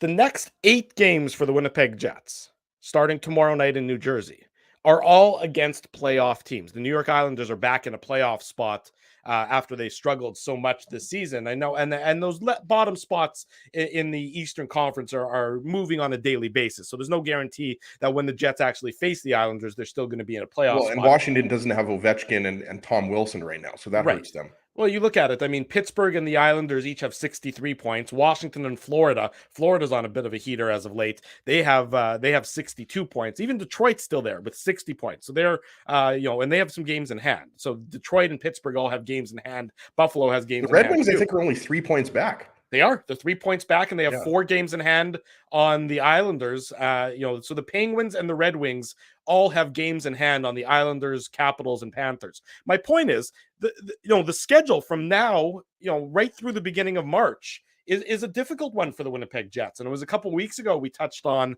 the fact that the Jets schedule, I think it was right around the All-Star break, we said the Jets schedule for the remainder of the season was one of the hardest schedules in the entire NHL. The Dallas Stars one, I think, was the easiest, if I recall correctly. But the Jets don't face a non-playoff team until Monday, March 6th against the San Jose Sharks. So you look at the upcoming schedule, you got obviously the 3-game trip through New York, or the metropolitan New York area right now. You come home to face the Avalanche. You come home, you got the Islanders again, a team that we just talked about, the Kings, and then you have that back-to-back against the Oilers, the home and away on the Friday, Saturday, the Friday being the trade deadline, of course. It's going to be like a little mini playoff series. Well, this is a very this Jets, need to recapture every aspect of their game.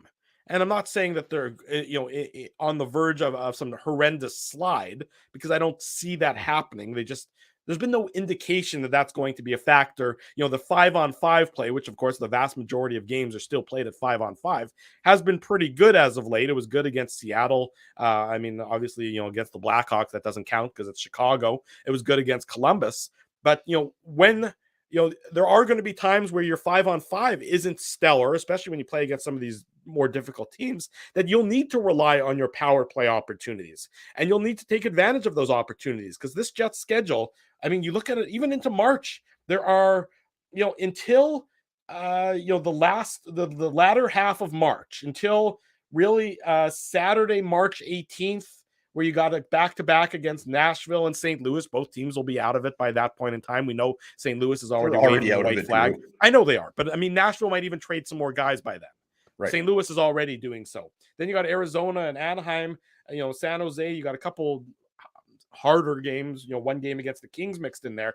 But from now until, really for the next month, from now until the 16th of March, these games are all against some very difficult teams for the most part, and against the Eastern Conference, where the Jets have really not had a lot of success. They're below 500. You're absolutely right. Like I'm with you. Like, nobody's talking about the Jets falling out of a playoff spot, but this next month here is really going to determine whether the Jets finish first in the division, second in the division, or third in the division, or if they're under 500, they might even slip into a wild card spot. Again, I'm not saying that they are going to, but they're going to have to play better. And you're right, Drew.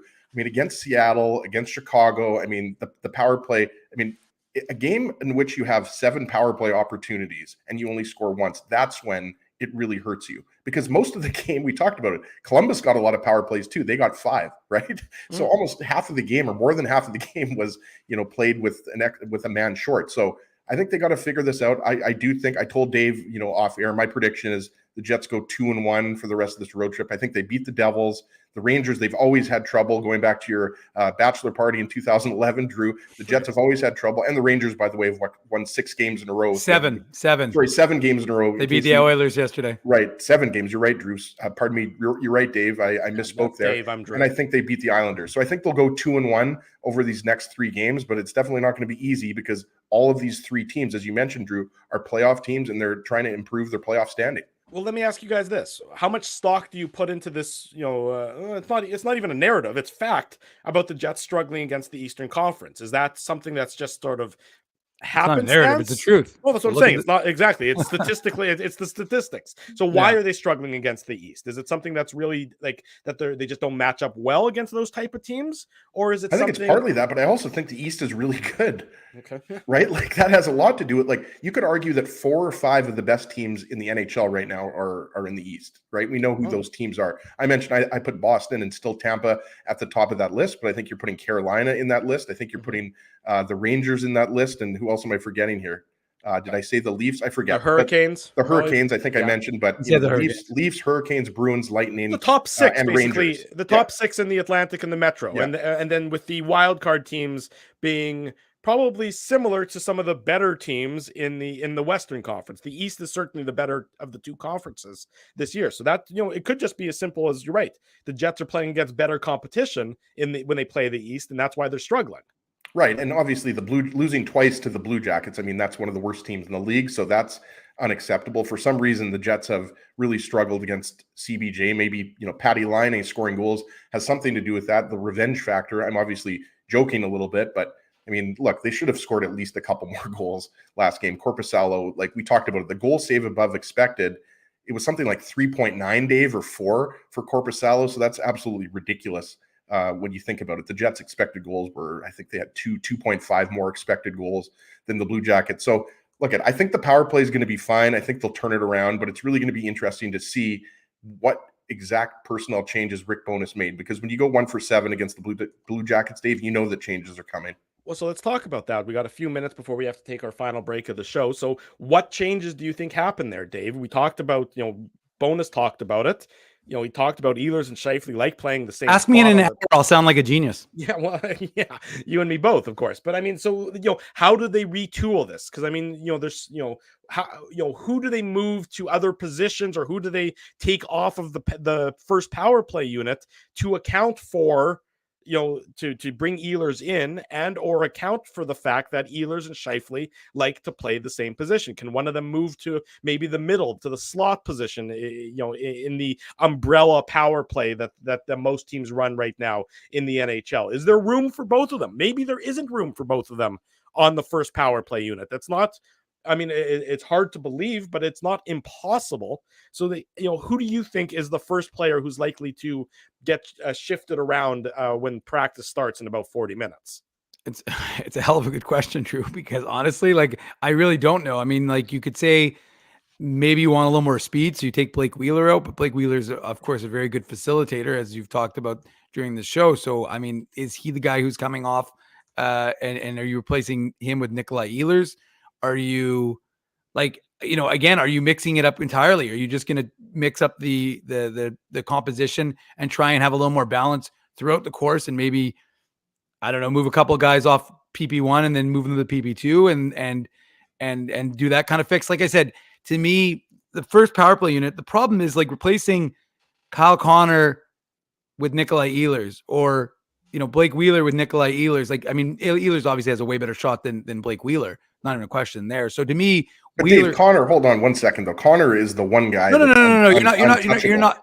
What I'm suggesting is that he's just a very similar player to Kyle Connor. Of course, you're not replacing Kyle Connor off PP1, but what I'm saying is that Ehlers brings. If they take Kyle Connor off of PP1 tonight, then no, they're not. Jump in the Assiniboine River. Well, you wouldn't jump very far. You would just hit the ice. You wouldn't. Well, actually, no. There is a part right along the shore when you're crossing the bridge that is actually open water, so you could actually jump into. I don't know if you knew this, Drew, but Dave is a longshoreman. My point is that you're not going to move. Those are very complementary players, very similar, and you're not going to do that. So the obvious guy's Wheeler. Like, come on. No, Wheeler would be the guy who to me would be moved off, and then what you do is you bring Ehlers in. But again, like I said, does Ehlers solve the lack of ability to go for someone on that first power play unit to be in front of the net? I mean, if you're going to bring Ehlers in, you have to tell Pierre-Luc Dubois he's got to park himself in front of that net and not move. And he's got to create that distraction, because if he doesn't, and if you're just bringing Ehlers in to be another perimeter shooter, then you're not really solving the problem. And if you keep Pierre-Luc Dubois high, between the dots, that's not going to do anything for you, because you're not taking away the goaltender's eyes. So if Pierre-Luc Dubois is prepared to park himself in front and then let those guys shoot, well, then you maybe have something. But if you're not going to have someone taking away the eyes of the netminder, then I don't really care who you replace with whom, because it's not going to change the fortunes of the Jets. I bet you Dubois scores a goal on the power play tomorrow night against the Devils, tips a Josh Morrissey point shot in. It's going to happen. You know that these guys, your predictions never happen, in fact. Well, it's not a Ginsburg guarantee. He's just making a prediction. Well, let me ask you this. Could you foresee a circumstance where the Jets, rather than loading up one of the power play units, mix it up?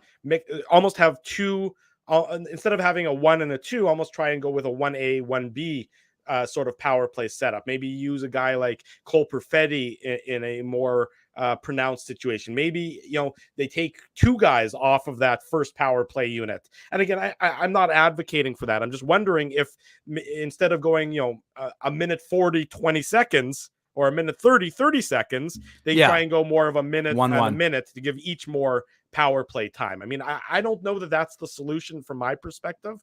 I just don't know that they have enough. Well, Kevin Stenlund is not the solution on second power play. Well, that's what I'm saying. I don't know. I realize he's a good face-off guy and everything like that. And when Adam Lowry is playing as much as he plays on the penalty kill, but I prefer Lowry on that power play unit. I mean, maybe that's just me. The chat might disagree. You boys might disagree, but no, you're absolutely right. And it goes back to what I said.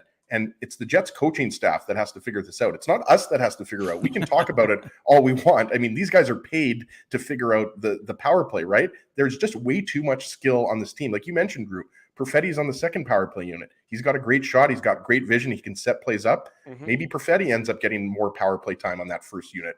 But it's got to be better. We talked about it over the last month, 25th in the NHL. It's just, to me, it's unacceptable with the amount of forward talent the Jets have. it certainly is going to be something to pay close attention to when the Jets practice in about 30 or so minutes time. All the latest from the Jets practice. I think they're in, where are they practicing today? New York, New Jersey, one of the two. I'm not New sure. Jersey. Okay, wherever they Jersey, practice today, they're all the latest will be on illegalcurve.com. And we remind you, of course, that the Illegal Curve post-game show coming your way tomorrow night, right around 8:45 p.m. back here on our YouTube channel. Stay with us as we discuss the Jets and the Devils tomorrow night. When we come live from back, Canada Life. What's that? Live from Canada Life. Why live from Canada Life? Because I'll be at the Moose game. I don't understand. Well, I'm saying I'll be doing the post-game show. There's a Moose game at the same time. Dave's going to do the post-game show after the Moose game from the arena. The Moose game tomorrow is at 6:00. Yeah, I thought it was a 2:00 start, but it's a 6:00 start. So I didn't realize that. I knew Monday's game's a 2:00 start. Yeah, I'm going to be there on Monday, but I didn't realize that. Well, you're going to be there, Drew, because it's superhero day. Well, I am. You have to wear your cape. That's right. I'm dressing up as myself and letting people come gather around and take pictures with me. The children are going to be very, very disappointed, but it's something to look forward to nonetheless. When we come back, our good friend Jeff O'Neill joins us on the program. Stay with us. O-Dog up next. It's the Illegal Curve Hockey Show. Saturday morning, we're live on YouTube and all of our social media platforms. Keeping Winnipeg laughing for over 30 years. Rumors, Canada's longest-running comedy club, bringing you the biggest laughs from the best comedians on the planet. Jerry Seinfeld, Chris Rock, Jon Stewart, Dennis Miller, Brad Garrett, the greats, and all the up-and-comers too. When was the last time you laughed out loud? Make it a great night out with friends, or book your office or birthday party. Even a fundraising event at Rumors. Get all the details and dates on upcoming shows at rumorscomedyclub.com. Hi, Ez. A strange question for you. But why are you lying on the ground being crushed by a piano? Well, Drew, I definitely tried to carry this baby grand piano down the stairs by myself, and somehow I failed miserably. Right. Yeah. Sorry, that was a silly question on my part. My apologies. Would you like me to call Rolly's Transfer Moving and Storage to help you move the piano? They are the most experienced piano moving company in Winnipeg, after all. Yes, please call Rolly's and hurry. This piano is very, very heavy. Rolly's Transfer Moving and Storage offers stress-free residential moving services while taking great care of your personal belongings, including your piano. At Rolly's, no job is too big or too small. For more information, visit rollys.com. Hi, it's Drew from Illegal Curve here. Selling your home can be stressful, but it wasn't for me. Thanks to my friends at Zappia Group Realty, they made the process so easy. My home sold within 48 hours and with multiple offers. Zappia Group Realty took care of everything with their exquisite customer service and attention to detail. If you want to sell your home for more in less time, get started by talking to Frank and Mauro Zappia of Zappia Group Realty. Online at zappiagroup.com. Hey, Drew. Ezzy, whoa, what a smile! Yeah, I got my crowns done at Linden Market Dental Center, and they whiten my teeth. I see. They're so bright that every time I smile, they go...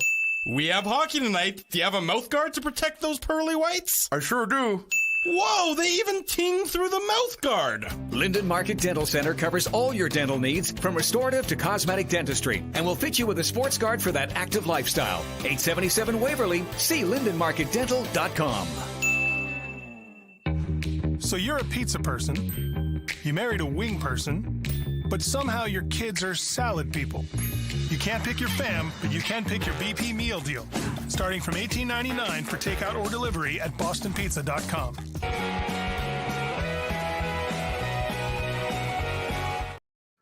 Welcome back to the Illegal Curve Hockey Show. Bottom of hour number 2, Jeff O'Neill, the O-Dog, going to join us momentarily. Drew Mandel, Dave Minuk, Ezra Ginsburg with you on this Saturday morning. A bit of a raucous show so far. We always appreciate everyone that's joined us, whether you're just joining us in the chat, whether you're just tuning in. Maybe you don't want to participate in the chat, and frankly, I couldn't blame you at all for that. But if you are, then we always appreciate your contributions to this fine Just make program. sure you smash that like button, folks. Come on. Right. There's a lot of over 300 people in the chat right now, and haven't even hit 100 likes. So, let's go, Tatel. Yeah, you do not want to get Dave M angry at you. Then hell hath no fury. It's a great Seinfeld reference right there, Dave. Anyways, as I was saying, Penske foul, brah. Hell hath no fury like a Dave Minuk scorned. The Moose, of course. Or stealing O-Dog's truck from his driveway. I wouldn't want to see him after that either, Drew. That's true. He just wanted his golf clubs back, though. That's all he wanted back. I saw that he don't steal people's trucks, folks. You guys know there was a Stadium Series game today? Yep, Carolina. Yeah, I'm glad you knew. That's near your home state of Kentucky, Drew. Well, it's really not, but yeah. I mean, have you North looked Carolina's at the map pretty recently? close, isn't it? I mean, it's I thought everything they touch. in the U.S. is the relatively. The two states touch. They border each other, don't they? Oh, okay. No. North Carolina does not border Kentucky. I was never good in geography either. Clearly, and you're As you remember what happened last time you made a mistake about Kentucky? You gotta be careful here, bud. Yes. No, what you could have said is that Mix in the water, bud. My wife went to grad school in North Carolina. That's true. And we've spent some time in Raleigh. That would also be factually accurate, but no, Kentucky and North Carolina do not border each other. But it was a good effort. I'll give you a C for the execution. Relatively close, though. Everything's relatively close. There's an entire state. No, California is not close to North Dakota. Fine, that would be true. But I mean, when you're in that sort of part of the United States, most states are within, for the 8 hours that we drive to Minneapolis, you can get basically almost anywhere in the eastern seaboard of the United States from Kentucky. I feel like Laura needs to buy me a map of the U.S. Well, I'd be concerned if my wife was buying you gifts, I'll be honest. But, somebody needs to buy you a map, or you can look at a globe, or they have the internet now. The reason why I said Laura has to buy me one is because I can't afford one. That's why I was saying that. But you could buy me one too, or Dave, somebody in the chat. Now, I'm curious. Did you actually drop an Egg McMuffin on the floor? No, I did not. I could go for an Egg McMuffin, but no, I did not actually drop an Egg McMuffin on the floor. Okay, then I have a follow-up question to that. Earlier, you were drinking coffee, and it looked like you were drinking coffee out of a regular ceramic mug that doesn't look like a travel mug, which leads me to two questions. One, are you just bringing ceramic mugs with you from your house out and about? Or two, is Dave now making you coffee every morning when you come to do the show? It's a good question. Dave does not make me coffee. Dave, as you know, or maybe you don't know, or the chat probably doesn't know, Dave doesn't drink coffee. I knew that. Dave did not make me coffee, but my Contigo mug was lost, or maybe I threw it out because it was too old and stained and it was just not good anymore. So what I did was I brought coffee in a water bottle. Oh, Jesus. And then Dave lent me one of his mugs and then I poured it into the mug. So that's what happened. Is this similar to 7 years ago when I showered with a hose? And then as he got upset because I don't have a microwave, so he couldn't warm up his coffee. Want to use my toaster oven. I'm going to say you need a travel mug more than you need a map. That would be my first comment initially. And I love that you brought it in a water bottle, because that water bottle is now ruined. You can't use that water bottle anymore. So it's like when Homer puts the leather patches on his jacket on the Simpsons episode and manages to ruin both jackets at the same time because he actually cut the leather patches out of a leather jacket to do so. So good job on your part there, Ezzy. That was well done, and I know what you're getting for your birthday nonetheless. You want to check in on Jeff if you don't mind, to see if he's up and going to be joining us momentarily? Yeah, I just sent him a text. I gave him a little bit of a wake-up call this morning, so he should be joining us momentarily, I think. There he is. From TSN 1050 Overdrive, a good friend of ours, Jeff O'Neill, joins us on the program. Jeff, are you a coffee drinker? Yeah, I have my first cup at 5 a.m. and probably it continues until about 10 a.m. So 5 a.m. Why are you up so early, my man? I don't know. It's a cycle though. Up early, by 9 o'clock at night, I'm kaput, done. And I work until 7, so that basically means watching the majority of the first Eastern Conference game. Then it's pretty much game over. That's it. As long as nothing ever of interest happens in the third period, you're fine, right? Exactly. Yeah, exactly. A lot of Sports Center highlight catch-ups in the morning. Jeff, are you currently in a robe? No, buddy. I'm in a hoodie. Come on, dude. I couldn't see it. It looks like a little bit of a robe. I wasn't the only one. Drew, Dave, I thought O-Dog might have just come out of the shower or something. No. Shower happens on Sunday. I give myself a break on Saturday. Interesting. That's a good policy. For me, it's usually the opposite. Usually it's Sunday is my day off of showering, and I like to keep myself clean for Saturday, but I can appreciate where you're coming from. Jeff, we obviously got to talk about the news of the day from around the NHL and everything else. The Leafs, they make the big splash. Obviously, this is the big splash when it comes to Toronto acquiring Ryan O'Reilly, acquiring Achari. Your thoughts when you saw the trade go down late last night. Did they overpay? Is this what they needed to do? Doesn't matter what the cost is. Damn the Torpedoes this season. You gotta win no matter what. You know what? I think when you haven't had success and you haven't been able to get out of the first round, like if you want to, let's just talk about the addition first. Like bringing Ryan O'Reilly into the mix, pretty versatile player. And you look at him having the ability to maybe play left wing with Tavares at times, centering the third line at times, maybe centering the second line at times. It's just when you add another quality piece like that, and Sheldon Keefe has been known as kind of like a guy that tinkers with the lines a bit and tries different combinations. And it's just a nice piece to have when you talk about 4-on-4 play, killing penalties, a different element on the power play if needed. So the price is what it is, man. It's like that's the price of playing ball these days as far as acquiring a player like that. You look at in the years past, like Ben Sherratt, it's like you want to get that guy, it's a first round pick. So it's like the price is what it is. And Achari's another valuable guy. I think that, this is a big, I'm not sure what goes on out in Winnipeg, but this is a big analytics community around here. And I'm not sure what they think about Noel Acciari, but an old school person like myself, just a tough right-handed player that plays with grit and understands what it takes to win. And he just brings a little bit of mojo. It's like they played Boston a couple of weeks ago and they were terrible. It didn't have their best stuff. But I think when you bring in a guy like that, the idea of pushing them around, I don't think it happens that much. So it's just both of those guys, they add so much. And as far as the price, guys, that's just what you got to do. And you would have to think, like, there's so many unknowns coming up for the Maple Leafs, like Kyle and his contract. Like, I just love the idea where it hasn't been working in the playoffs. So let's just put the chips all in here. Is there more to come? I'm sure the fans hope so. But let's just see what this does and how this can help the hockey team. And I agree with you 100%, O-Dog, because, people are saying maybe the Leafs gave up too much, but you got the 2019 Conn Smythe Trophy winner.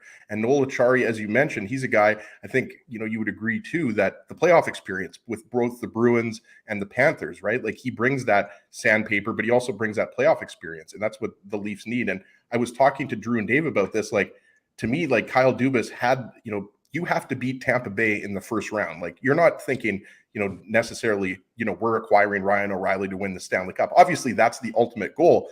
But as you mentioned, you got to get out of the first round. So I guess the question I was going to ask you is, does that make them now better than Tampa Bay? Or maybe, another way to say it is are they now good enough to beat Tampa Bay in the first round?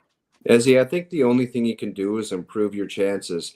And I try to explain this to some people that the idea is just to get in, because I'm pretty sure teams in the East, the year Tampa Bay was just crushing everyone and they had 100 and something points, thought, oh man, what the hell are we going to do when we play those guys? Guess what? They got swept in the first round by the Columbus Blue Jackets. So stupid things happen in the playoffs. You might get an injury to the key player for the Boston Bruins that might affect their play, even getting through the first round, let alone surviving the second. Like just a key injury to a goaltender or something, like weird things. You can't look at it as, oh my God, how are we going to play these two giants in the Atlantic Division and how are we ever going to survive it?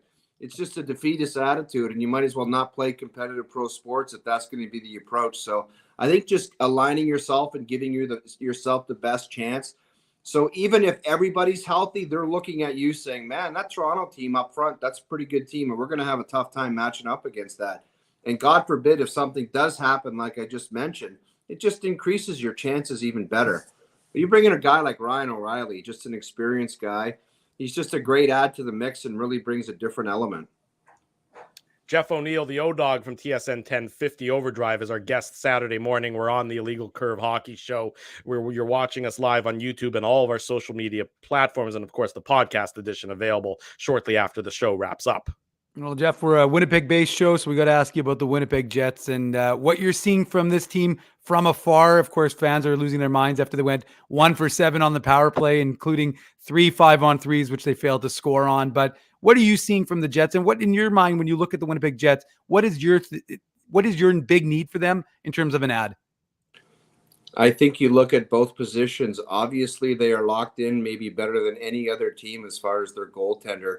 And if you can just like here with the Raptors, they've been talking about bringing in Pirtle, kind of that rim protector guy. If you can get one more guy back there that can help kind of protect the front of the net for Connor Hellebuck, and if you could just possibly add to, I love their forward group. I've said it. And this is the last year, guys, I am going to say it about the Winnipeg Jets that I still believe. Because I've been saying it forever, saying, you know what? This forward group, like, how are you going to contend with these guys? And it seems like they've gotten by all the nonsense from the beginning of the season. There have been some ups and downs lately. But I would rather have a team struggle right now just before kind of the playoffs and then get it together. It's kind of a – it might not sound good to Winnipeg fans, but this is a good – if you're comfortably in and you're not, like, really struggling for points, it's not a bad time to struggle because it allows you to get it back on track, and then you could maybe make an acquisition to help that forward group or help the defense. Whatever way, like Chevy, you know, he's been there a long time too. When is his moment going to be, let's put the chips all in here, as opposed to, I mean, correct me if I'm wrong, but when is the last massive splash that they've made at the deadline? What has it been? Yeah, Kevin Hayes. Yeah. Or going back to 2018, Paul Stastny, which actually led to success. But yeah, the last big move they would have made was the Kevin. I mean, we're not talking about Pierre-Luc Dubois, Patrick Laine here, but prior to the trade deadline, 2019 with Kevin Hayes.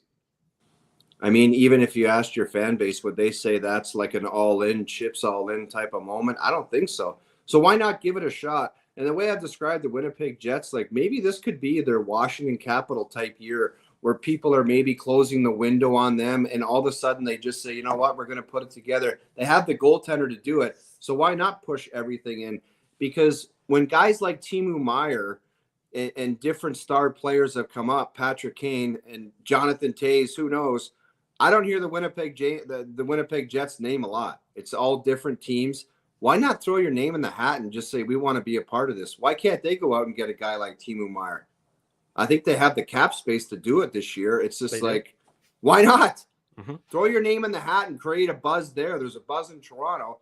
Create your own buzz in Winnipeg. Jamie McLennan has been talking about them the last couple of weeks, saying they could do something big and make something happen. And if you're a fan of the team, and I'm sure you guys wouldn't mind it either, go ahead and try to make something happen. Even if you don't, at least attempt it, which I'm sure Chevy's doing. They certainly get tongues a wagging, Jeff. You know, what does it do to a dressing room when you acquire guys like, you know, Ryan O'Reilly or Noel Achari, but you don't subtract anyone from the active room? You know, what you know, obviously it juices the dressing room, but you know, does it provide even extra energy when you don't actually have to lose somebody that you've been fighting with, you know, for this many games so far this year? Yeah, I mean, you look at the Bo Horvat transaction, they're pretty happy that they brought in a good player like that. But it cost who's the youngest? Barzell, his best friend in Beauvillier, going the other way. So he might be a little bit pissy that his best friend's out of the locker room. But when you bring in a key piece, and guys, I was a part of a team. It was so frustrating for a long time in Carolina, where those were the days of watching the Colorado Avalanche and the Detroit Red Wings and the New York Rangers and whoever else, maybe the St. Louis Blues in the West. They loaded up every year, and we just sat there, and it's like, yeah, we acquired a minor league defenseman from the Philadelphia Flyers, and you actually don't feel like you're a part of the mix. It's just so when you do something like this, it really energizes everybody, and you really feel confident. Like, you just look at your roster and the star players that are around there. You're like, we got as good a chance as anybody. And we talked about the idea in 2023 of just getting in. Like, that's the idea. You get in and all kinds of weird things can happen.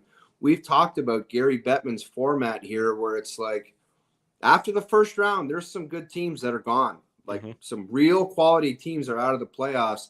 And then everything just shrinks up from there. And then all of a sudden you're looking, there's 8 teams left, and you're like, couple upsets, couple this, couple that. Who knows, man? Anything can happen. You guys look at the West this year. Like, who really scares anybody out there right now? Nobody. It's wide open. The only team I think you could point to is Colorado. You know what? If Edmonton could get some goaltending, watching what McDavid and Draisaitl did last year, that would scare the hell out of me too. But who knows what's going to happen in net with them? It's wide open out there, man. So Yeah. if I'm the Jets, I'm looking at that as a situation where we probably have the best goaltender out there, maybe hands down. So let's make a move. I think it would be fantastic. Sorry, I'm going to skip ahead for a second here, Jeff. And you talked about the West, Calgary. What do you make of Alan Walsh coming out with his comments defending Jonathan Huberdeau and really putting, Daryl Sutter and Brad Treliving on blast earlier this week? What do is that a sign that things are just really rotten in that room? What's your perspective when you see an agent coming out and doing that? Well, first of all, Alan Walsh, it's just for him, I believe it's a distraction. It's a distraction to take away from the lack of production from one of his clients. And he cares a lot about his clients. There was the episode at the World Juniors where he was like, my guy doesn't have his equipment, Air Canada, figure it out. And everyone was like, how dare you? And he's like, I don't care about those tweets that come my way because my job, I get paid a lot of money to get that guy's equipment back. And guess what? He got his equipment back. So I don't know. The motivation, I think, is a distraction out in Calgary.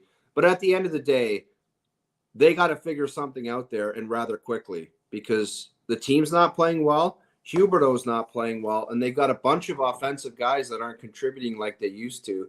And obviously with Lindholm playing with Tkachuk and Gaudreau last year, all three of them had 100 points. And I haven't checked Lindholm's stats lately, but I don't think he's exactly on fire. So they need to figure something out. You just look at that lineup. It's like, why isn't Lindholm playing with Huberdeau? And why isn't Kadri in the mix somewhere? They have no offensive flair to them right now. So it's up to everybody involved. And we're talking about a player whose extension kicks in next year at 10.5.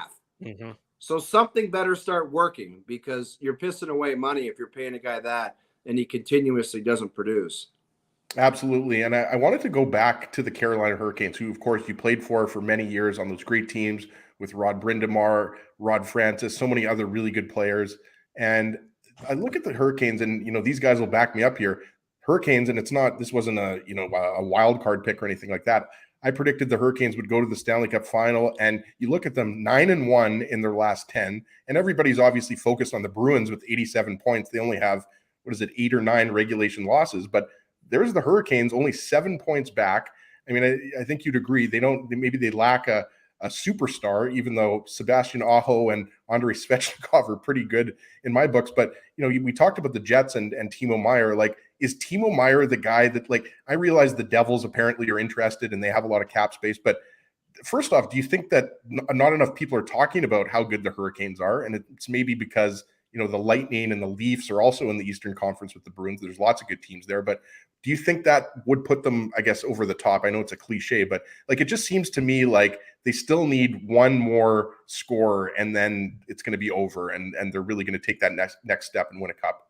Especially with Pacioretty gone for the season, I mean, they got that money. It's like, what are they going to do with that?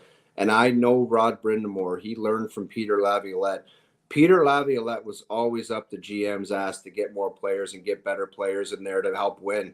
And I know Roddy Brind'Amour is like that. You look at their team last year, obviously Freddie Anderson is a major question mark and a major concern for that organization going into the playoffs. Can he be trusted as far as performance and health? It's a major question. But you look what that team has, go all in. Last year they brought in Max Domi, who Max is a good player. I really like Max Domi. But if we're talking about the chips going in for different organizations, you only get so many chances of these windows that you have. And Carolina's been good for 3 or 4 years.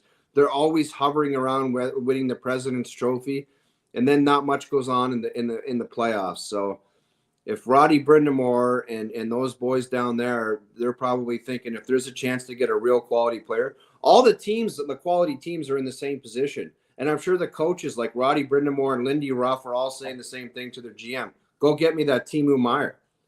This guy's 6'4". He scores 30 goals. He's got 30 goals already. Mm-hmm. He can skate, and he's just a massive asset.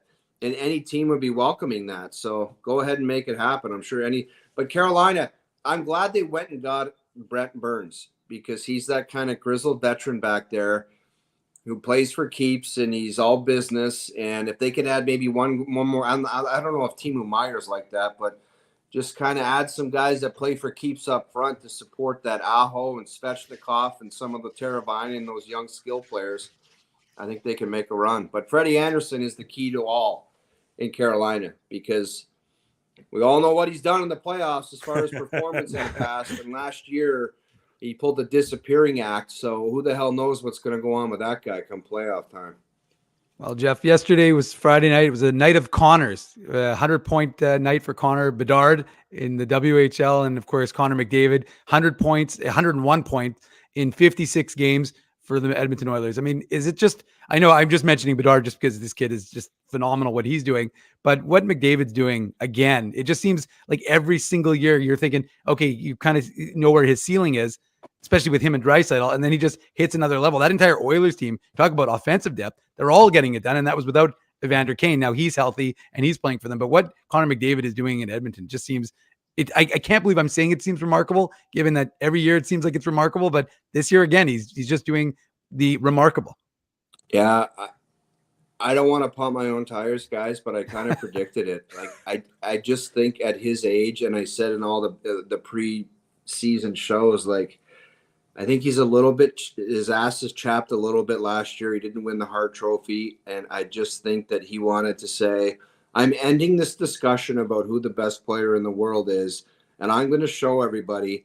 And if this guy hits like, he might hit 60 and 140 points or something. And it's just something we haven't seen since the 90s or 80s type of hockey. It's like, we were in the era of 97 points was just like, you're going to win the Art Ross, and it's the best we've ever seen. But this he's gone nuts. And I think he turned a corner last year in the playoffs where it was like, I got to start doing more in the playoffs and I can elevate. And I think once he realized that there was a different level, it's just lights out. He's literally unstoppable. You can't keep up, and he's got the moves, and he drives to the net. He's an unstoppable player. The way the game is called and the way the refs are and the penalty, you cannot stop that guy right now. You can't slash him. You can't hook him. There's no way to defend against it, and he understands that once he takes off. And the other kid you mentioned, seeing him at the World Juniors, he's outrageous too. I had to stop myself a bunch of times and ask Bob or James or Cheryl, I'm like, am I watching what I think I'm watching here? Like, this guy's way better than everybody else. Like, should I be drooling or should I not be drooling? It's just like good food. Should I be drooling over this or not? And that guy, I just kept saying to myself, that's way better than everybody else. And you get the comments like, oh, you know, the competition, some of these countries aren't that good. I'm like, okay, but nobody else is getting 8 points. Yeah. Like, why is it only him? Why is it only him?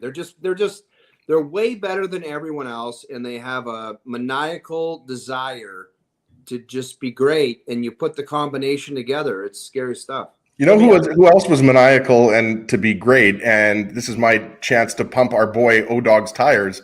Jeff O'Neill, not only did he score 41 goals for the Hurricanes, but he put up back-to-back 120-point seasons together for the Guelph Storm. So you were pretty good back in the day as well, Jeff. Buddy, checks in the mail.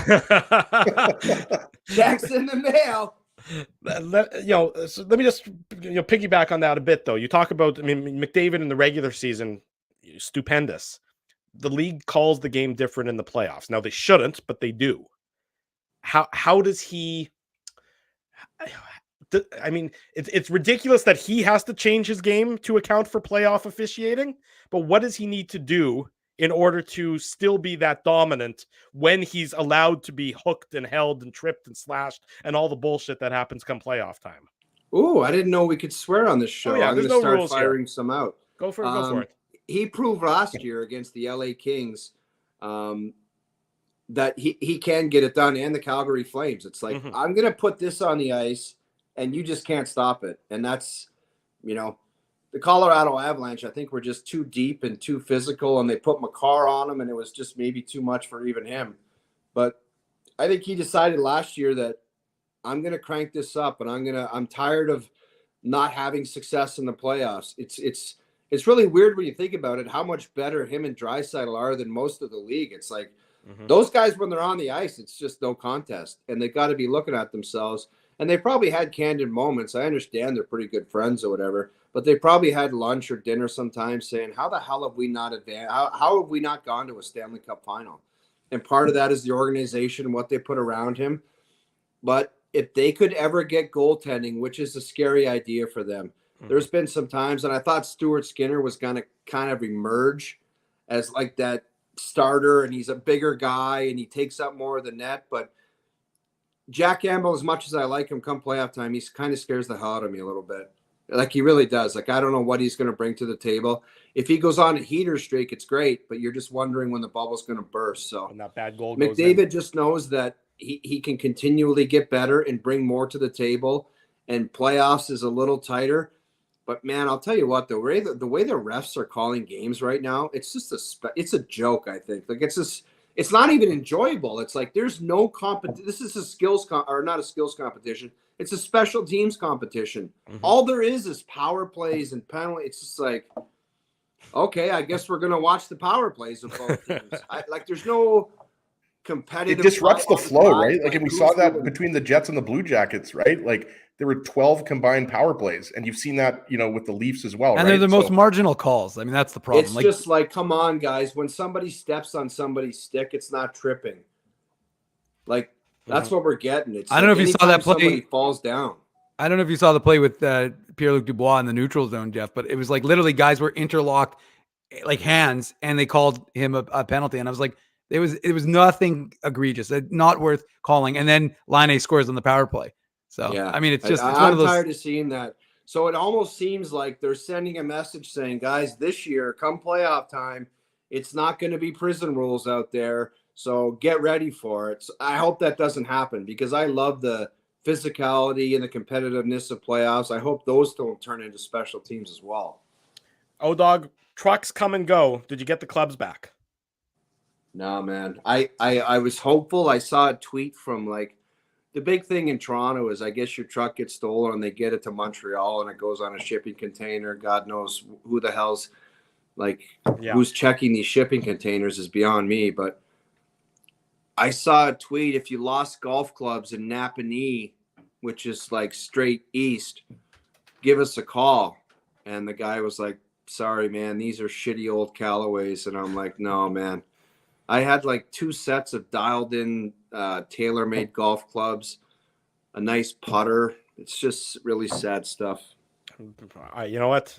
Look at it's tough. I know what it's like breaking in a new set of clubs, but at the very least, you get to have the fun and the enjoyment of trying to find that sweet spot again. Maybe look at the bright side. That's all. Oh, dog! If we find the truck here in Manitoba, we'll take care of that guy and we'll make sure you get your clubs back, because we're 3 tough Jews right here. I like to hear it. Jeff O'Neill from TSN 1050 Overdrive in Toronto, a good friend of ours. Thanks, O-Dog. Appreciate it. All right, guys. Always fun being on. We'll talk soon. Take care. There he goes. There he goes. What a great way to end this morning's program. Don't steal someone's truck. O-Dog. Just don't steal someone's truck. Yeah. Period. And that's got to be unsettling for Jeff, right? It's got to wake up and your truck is gone in your driveway. It's unsettling for anybody. The Manitoba equivalent is having your window smashed. Well, you just feel violated. I've had my bike stolen or something, and it's not the is it the end of the world? No, but it just you're coming on my property, you're stealing my bike. It makes you feel. I was waking up to go to the gym, and I all of a sudden I'm like, why do I see like sunlight beaming into my car? And then I realized they had smashed my window. Your window wasn't there. That's why, Dave, you have your just to the left. I know. I was going to say my bike is 5 feet away from Essie. Norco here. He's got $1,000 bike that he just keeps in the house. Well, now that's stolen. Thanks, Ez. Yeah. No, give out his address and his garage code, Ezzy, and you'll be perfect. Well, it's not in the garage, Drew. It's in the house. Well, you'll find a way to get into the house too, is what I was saying there. Fair point. Great show this morning. We appreciate both Murat Ates and Jeff O'Neill for joining us. In case you missed any of it, it'll be available for the immediate replay on YouTube, and of course, the podcast edition will be available for download really shortly thereafter. Big thank you to all the sponsors of the show who make the post. Put on your antlers. It's time for the Manitoba Moose Minute on the Illegal Curve Hockey Show. I gotta go. That's okay. I'm going to do a very quick one, Drew. As he mute Drew, so he can't speak. Drew, you're going to the same place that I am after the show. We're both going to Festival. I'm not going till later. I have somewhere to be. Drew, you can wait a couple minutes. Hey, Drew. You know what you didn't need to do then? You didn't need to ask Jeff O'Neill that last question. Kind of submarine my question. It was kind of an unnecessary addition. So if you wouldn't have asked that question, I could have gotten my Manitoba Moose Minute in. because it was a game that needed to be mentioned. I'm sorry, Drew. Sorry for you. Sorry for everybody else. But I think the people in the chat want the Moose. T. Conapoli wants the Moose. Fort Gary Q wants the Moose. C-Mac, I think, wants the Moose. Kenny's water bottle. There we go. He got it. Anyways, the point is the Moose were in action, closing out their series, their 2-game set.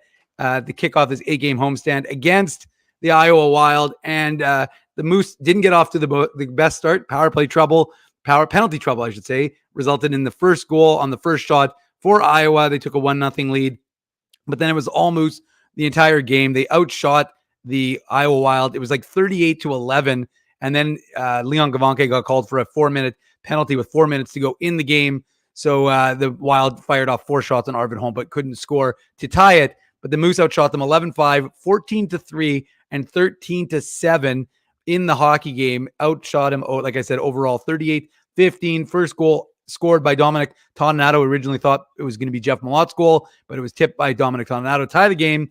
And then early in the third period, I think just 26 seconds in, Jansen Harkins, his 12th goal of the season, which would prove to be the game winner. The Moose improved to 26, 16, 3, and 2. They've now won 4 straight, 5 points in 5 of their last 5 games. They are 4-0, 1-0, and they're rolling up that Central Division, chasing Milwaukee and Texas. And now their next set is against Grand Rapids. They'll play a back-to-back. They're off today. They're playing a back-to-back tomorrow and Monday, which is crazy. They're playing 6 o'clock on Sunday. Then they play 2 o'clock on Monday. So not a lot of time between games, but hey, should be a lot of fun. Louis Riel Day on Monday is going to be, I think, close to 7,000 people in attendance, including Drew and his crew. So should be a good one. I'll be there, of course. And the Moose are rolling. Sorry, Drew. And we don't know, just to quickly, some people ask me, I don't know why Simon Lundmark didn't play in the game. I forgot to ask after the game why he was out. And also Alex Limoges, the leading scorer, he left the game after the first period. So we'll have to find out. They didn't have Nolan Baumgartner, who we spoke to, didn't have an update. And so we'll see if that impacts them on Sunday. And of course, Captain Jimmy Olney, who played his first game of the season in Toronto, he didn't play either of these 2 games. He was on the ice for morning skate the other day. So I'm assuming they're just going to work him back in slowly.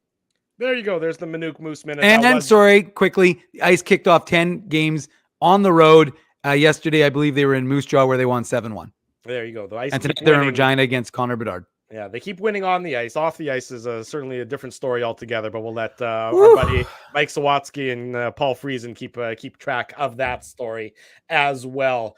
Quality Manuk Moose Minute, quality show on this Saturday morning. We thank everyone for joining us. We thank our sponsors, Rumors Restaurant and Comedy Club, Linden Market Dental Center, Zappia Group Realty, Betway, Tough Duck, Boston Pizza, Seagram's, Rolly's Transfer Grid Park, and The Keg. Support these fine businesses because of their continued support of Illegal Curve Hockey. We're back tomorrow night right around 8:45 p.m. for the post-game show. See you at Festival, Drew. Spency might be there as well. There you go. It's going to be a party. We'll be at Festival later this afternoon. Beaver Tails for all. There you go. Fun. Thanks everyone for joining us. For Dave Manuk, for Ezra Ginsburg, I'm your host, Drew Mandel. This has been the Illegal Curve Hockey